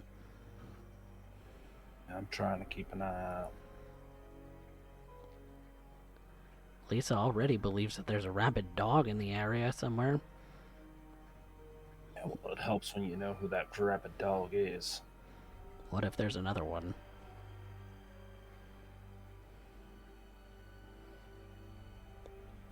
Six under your roof.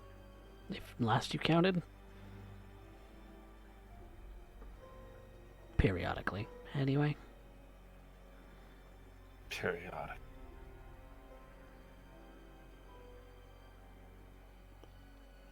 I hold the man's head in my hands.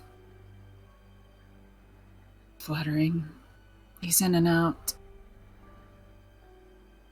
I lick the wound closed.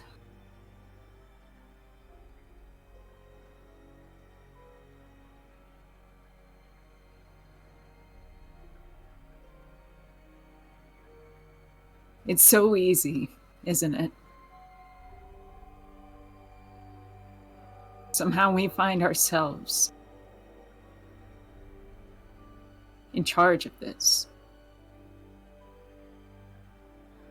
We can just take their lives in the palms of our hands.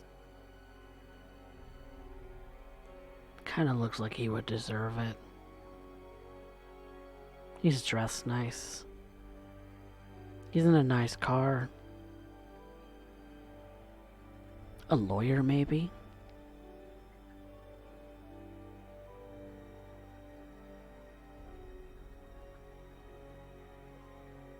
But it's not enough.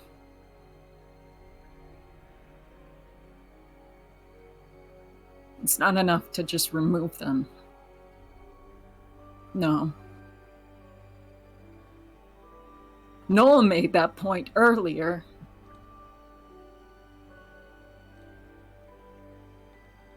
You can't just vanish someone, apparently. You can't just get rid of them. You have to fucking torture them. His blood is bland. It's kind of offensive. Seems like he has his life good. There's nothing that he's stewing in. It's disgusting. Simple. High and mighty men stand on towers can fall so easily to one undead thing's will. Monsters.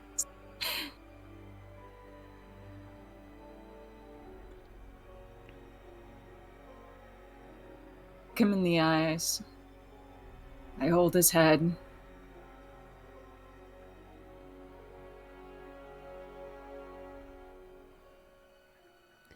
Seems to be coming out of the days fairly soon. I hold his eyes. And I tell him simply, drive.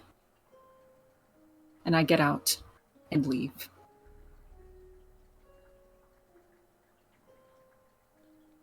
And like an automaton, he starts to drive forward.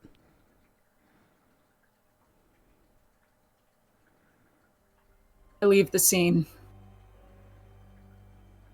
I'm not here. And I never was. Hood overhead.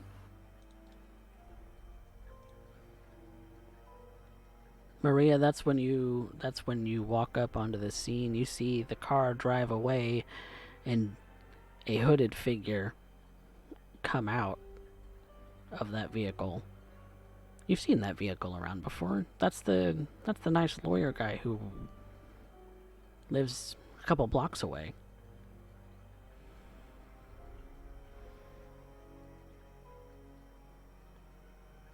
But you see him speeding down the street.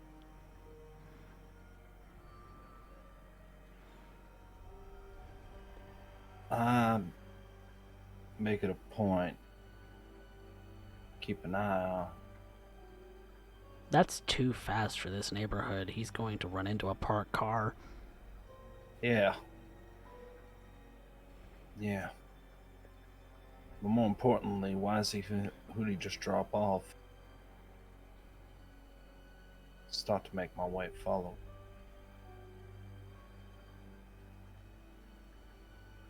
See if I can catch up with this individual.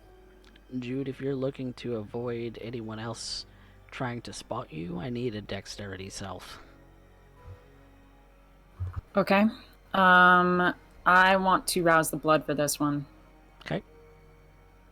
Because my dexterity is piss poor. Oh. Sorry, what was the question, Derek? Awareness wits, I'm presuming? Yes, wits plus awareness. Plus any sight specialty. No sight specialty, so 4. Alright. It's 2 when I get the rouse, right? Yep, That is that's correct. correct.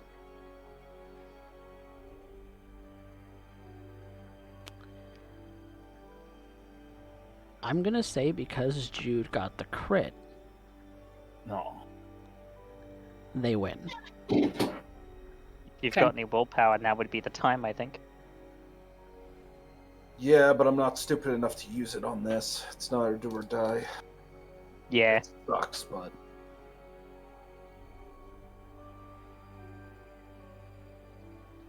Well, then I better just make sure he got home.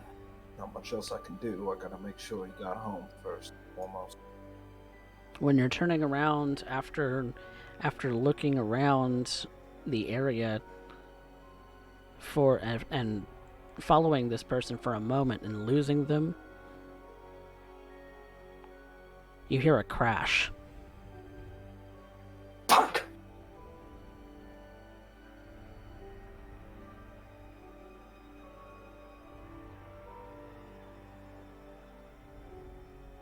And I believe that is where we're going to leave the session for tonight. Thank you all so much for watching. Thank you to my cast for playing.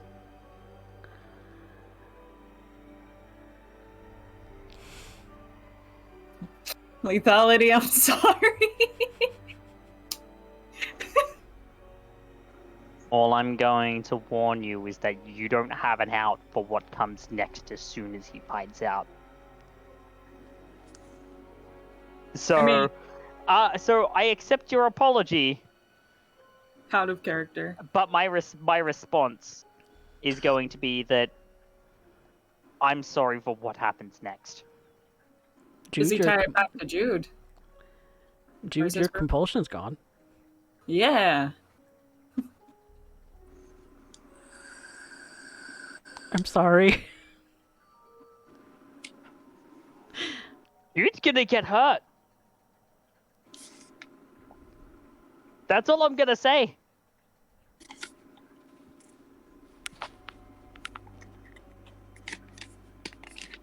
I'm I think not we're going to say gonna no take. listen. I think we're gonna take a quick break, and then we'll be back for EXP and whatever expenditures anyone might want to do. So be right back, everyone.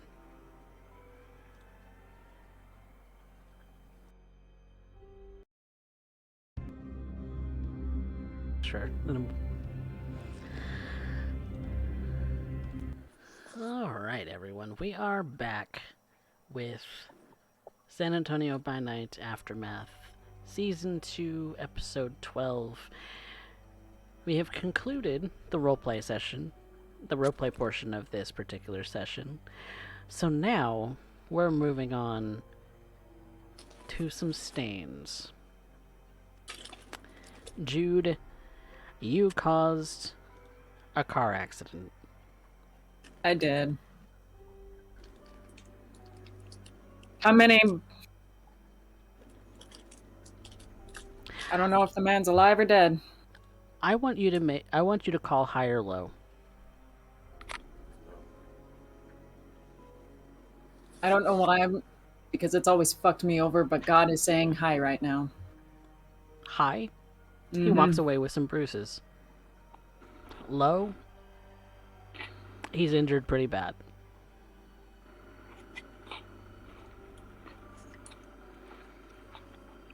He walks away. So I'm going to count that as 2 stains.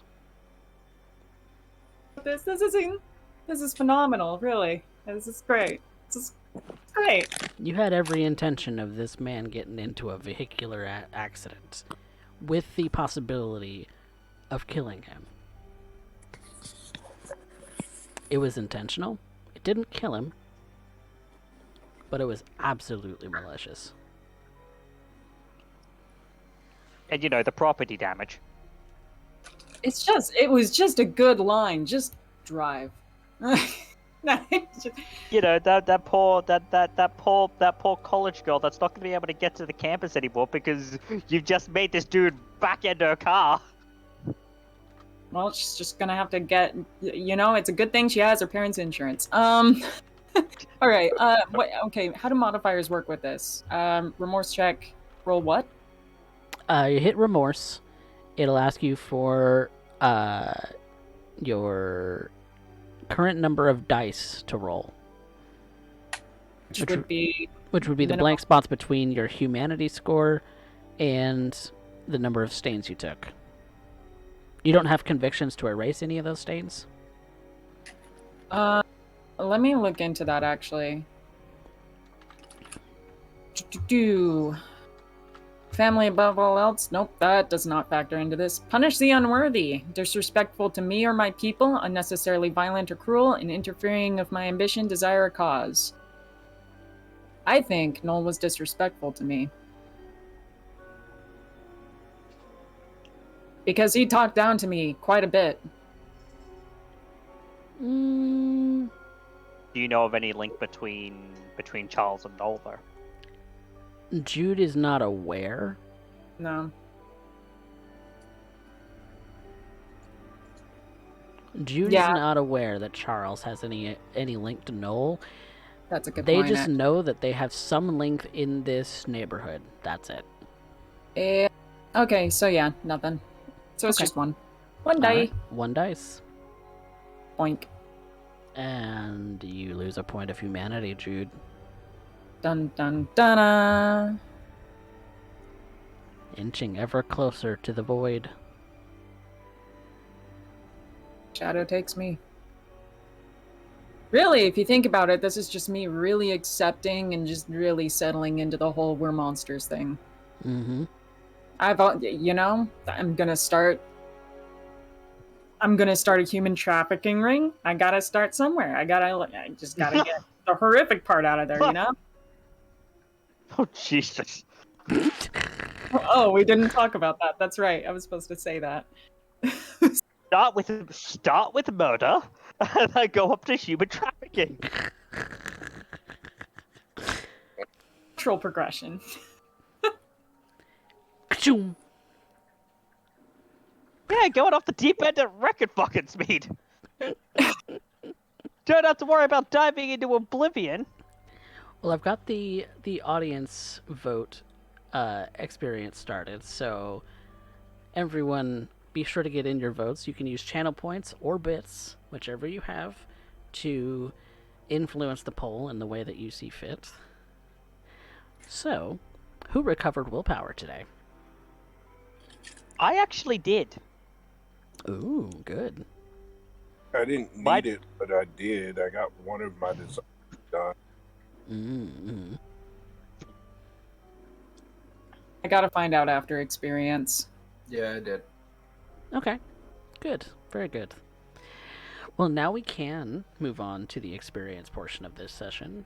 We do it very much like Derek does in the Macabre Derek streams. Detroit is coming to a close fairly soon, but hopefully we will be doing another Chronicle relatively shortly after.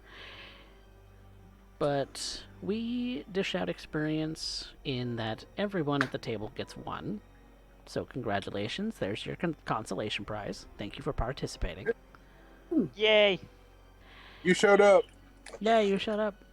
And then we distribute between the players voting on each other who had moved the plot, who had the best scene, and who had the best line. So, who moved our plot? I'll give that one to Noel, just on basis of him going through the politics of it. He gave us a little bit of direction there. It is true. You Noel was survived doing... this with Urian. He That was a survived. fight of Russian with Urian. That too. Josh. Simply call me Josh. Yeah, and Noel's looking at between him and what he remembers is one of the two descriptions that fit Urian. He's like, no. Also notice that he did not confirm nor deny your claim. Yeah. But no, Noel called him Josh at the end there because it's just like, I'm not going to tell anyone. Good. Wink, wink, nudge, nudge. So, Like- Spectre's voting for Noel. All No. and I'll vote for me. I'll take. And Brian or Mojo? who is I- Brian voting for? I voted for Noel. Alright. Unanimous then. Noel gets it. Who had the Thank best you scene? kindly. Oh, that's gonna go. Jude. That's gonna go to Jude. Dude. Came in and fucked up everything. Steamroller character much. Just as a note, I choose violence. Honey. Jude wakes up every day and chooses violence.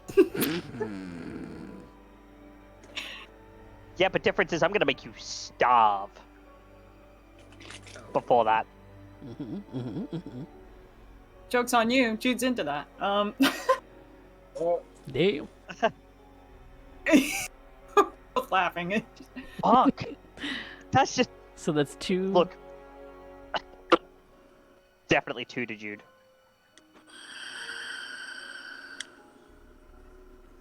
Wait, what, I missed something.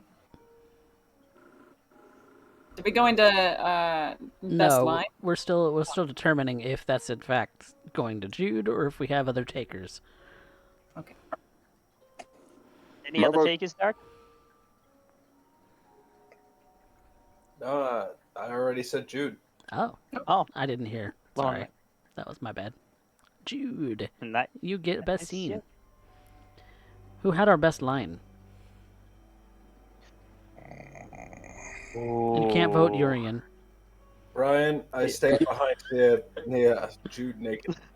Yeah, is that behind you, dude? Just, yeah, Still nude, just by the the way. shameless nudity. Yeah, just the shameless nudity of this coterie.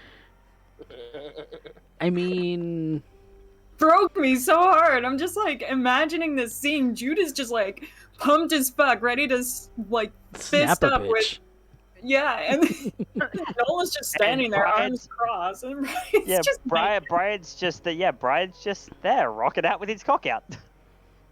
I mean, to be fair, Ahura is Gangrel, and Gangrel are known to get nude every now and again.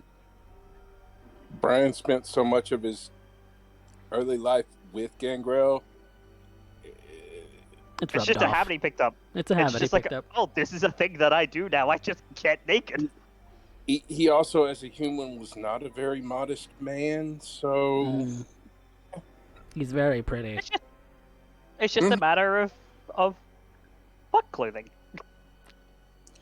it's so restrictive. Gangrel definitely feel very much fuck At this clothing point, sometimes. I'm tempted to change his name from Whip to Flashpoint. Do it. Do it. Do it. I'm about it. Get your last minute votes in, people. We've got some more time on the poll. But our best Oh, line people going can- to Brian? Yeah. Mhm. Well, Brian, there you are. Well, Is thank there you. going to be any expenditures that don't require the audience vote? Mm, I got one, You got one? What you doing? and this will fulfill my desire. Finally, I want to invest in Herd. One. What are you doing to justify that? Jude, as a sex worker, effectively already had a clientele. That's fair enough. Okay. Okay, I can dig it. So Cool. now you have some regular customers. A couple. A couple that you regularly hit up and say, "Hey, you want to go?" I have a coterie expenditure. Oh. Oh. What are you spending on? So I can put it in my notes. Resources 1. Ooh, resource one. Nice. I think that's fair enough from the stuff with the data farm. Yep, I think that is a legitimate purchase for this coterie right now. If We get a paycheck, like a modest paycheck after overhead costs. After Um, all of the overhead, you have one dot in resources that basically pays your rent. we want to go ahead and invest more into that. I have a spare experience I'm willing to put forward for resources too. I've also got one. I cannot justify resources 2 yet. Ah. That's gonna take at least another month and a half in character. Because I mean, to be fair, You have to we actually paid off visit. Mr. Wolford. You paid off Mr. Wolford. true. You have your own. Yeah. You have your own pocket change now, but the up from resources 1 to 2 is not a big jump, but it is going to require you expanding in character. So in Yep, character, yeah, there has to be time spent in expanding the farm. Mm. 2 to 3 Which is- is going to require at least 6 months to a year of expanding. Okay. That's Now fair. you're free to pursue other resources to add to this pool, but Yeah. that's We are about gonna what have to we're looking add- at for the crypto farm We- by itself. Yeah, we are gonna have to add, the good old-fashioned auxiliary. Maria, you got the Ventures. audience vote today. Thanks, everybody. Yes, with I forget how many votes were actually put into the poll, but there were a lot. I think Maria stole what it I with last saw, 71. I saw 72 votes. 72 votes on Uh, Maria. There was 40 for Jude and Brian, and 60-ish for Noel. Wow. Yeah, people spending them channel points. Well, Boat said that he spent all of his channel points and 600 bits. Raven spent all their channel points. Damn. Wow. Hot damn. Thank you guys. Yes, thank you Yeah. so much for supporting the channel. It is much appreciated. So much. But yeah, that does it for the unless there's other expenditures, I believe that does it for the out of character Housekeeping. portion of this particular session. So thank you all so much for watching. Derek, Noel, or Lethality, do you want to do any shout outs? Okay. Then we will. Oh, my goodness. Thank you so much for that last minute follow. We appreciate all of the supporters of the channel. Thank you so much for watching. Be sure to follow us on social media as well as YouTube, because we are still looking to get 100 subscribers so that we can get a custom URL for that YouTube link. So, Do I have subscription? If I don't, I should fix that. and anybody who hasn't yet should really do that, because I post the VODs for this show every week on YouTube. The following week, but it is posted every week. So, if you need to catch Well, up, apparently do you so. already have a custom URL. No, I have a Bitly. I have a Bitly URL. I will send you something after we are finished. All right. Well, thank you all for watching. I hope you come back again next week, same time, same place. Coffee Cat presents. So in the meantime, from all of us here in the Alamo City, say goodnight, everyone. Good night. Good night, everyone. We all die eventually. Hell hath no fury for what's going to happen to you, Jude Walker.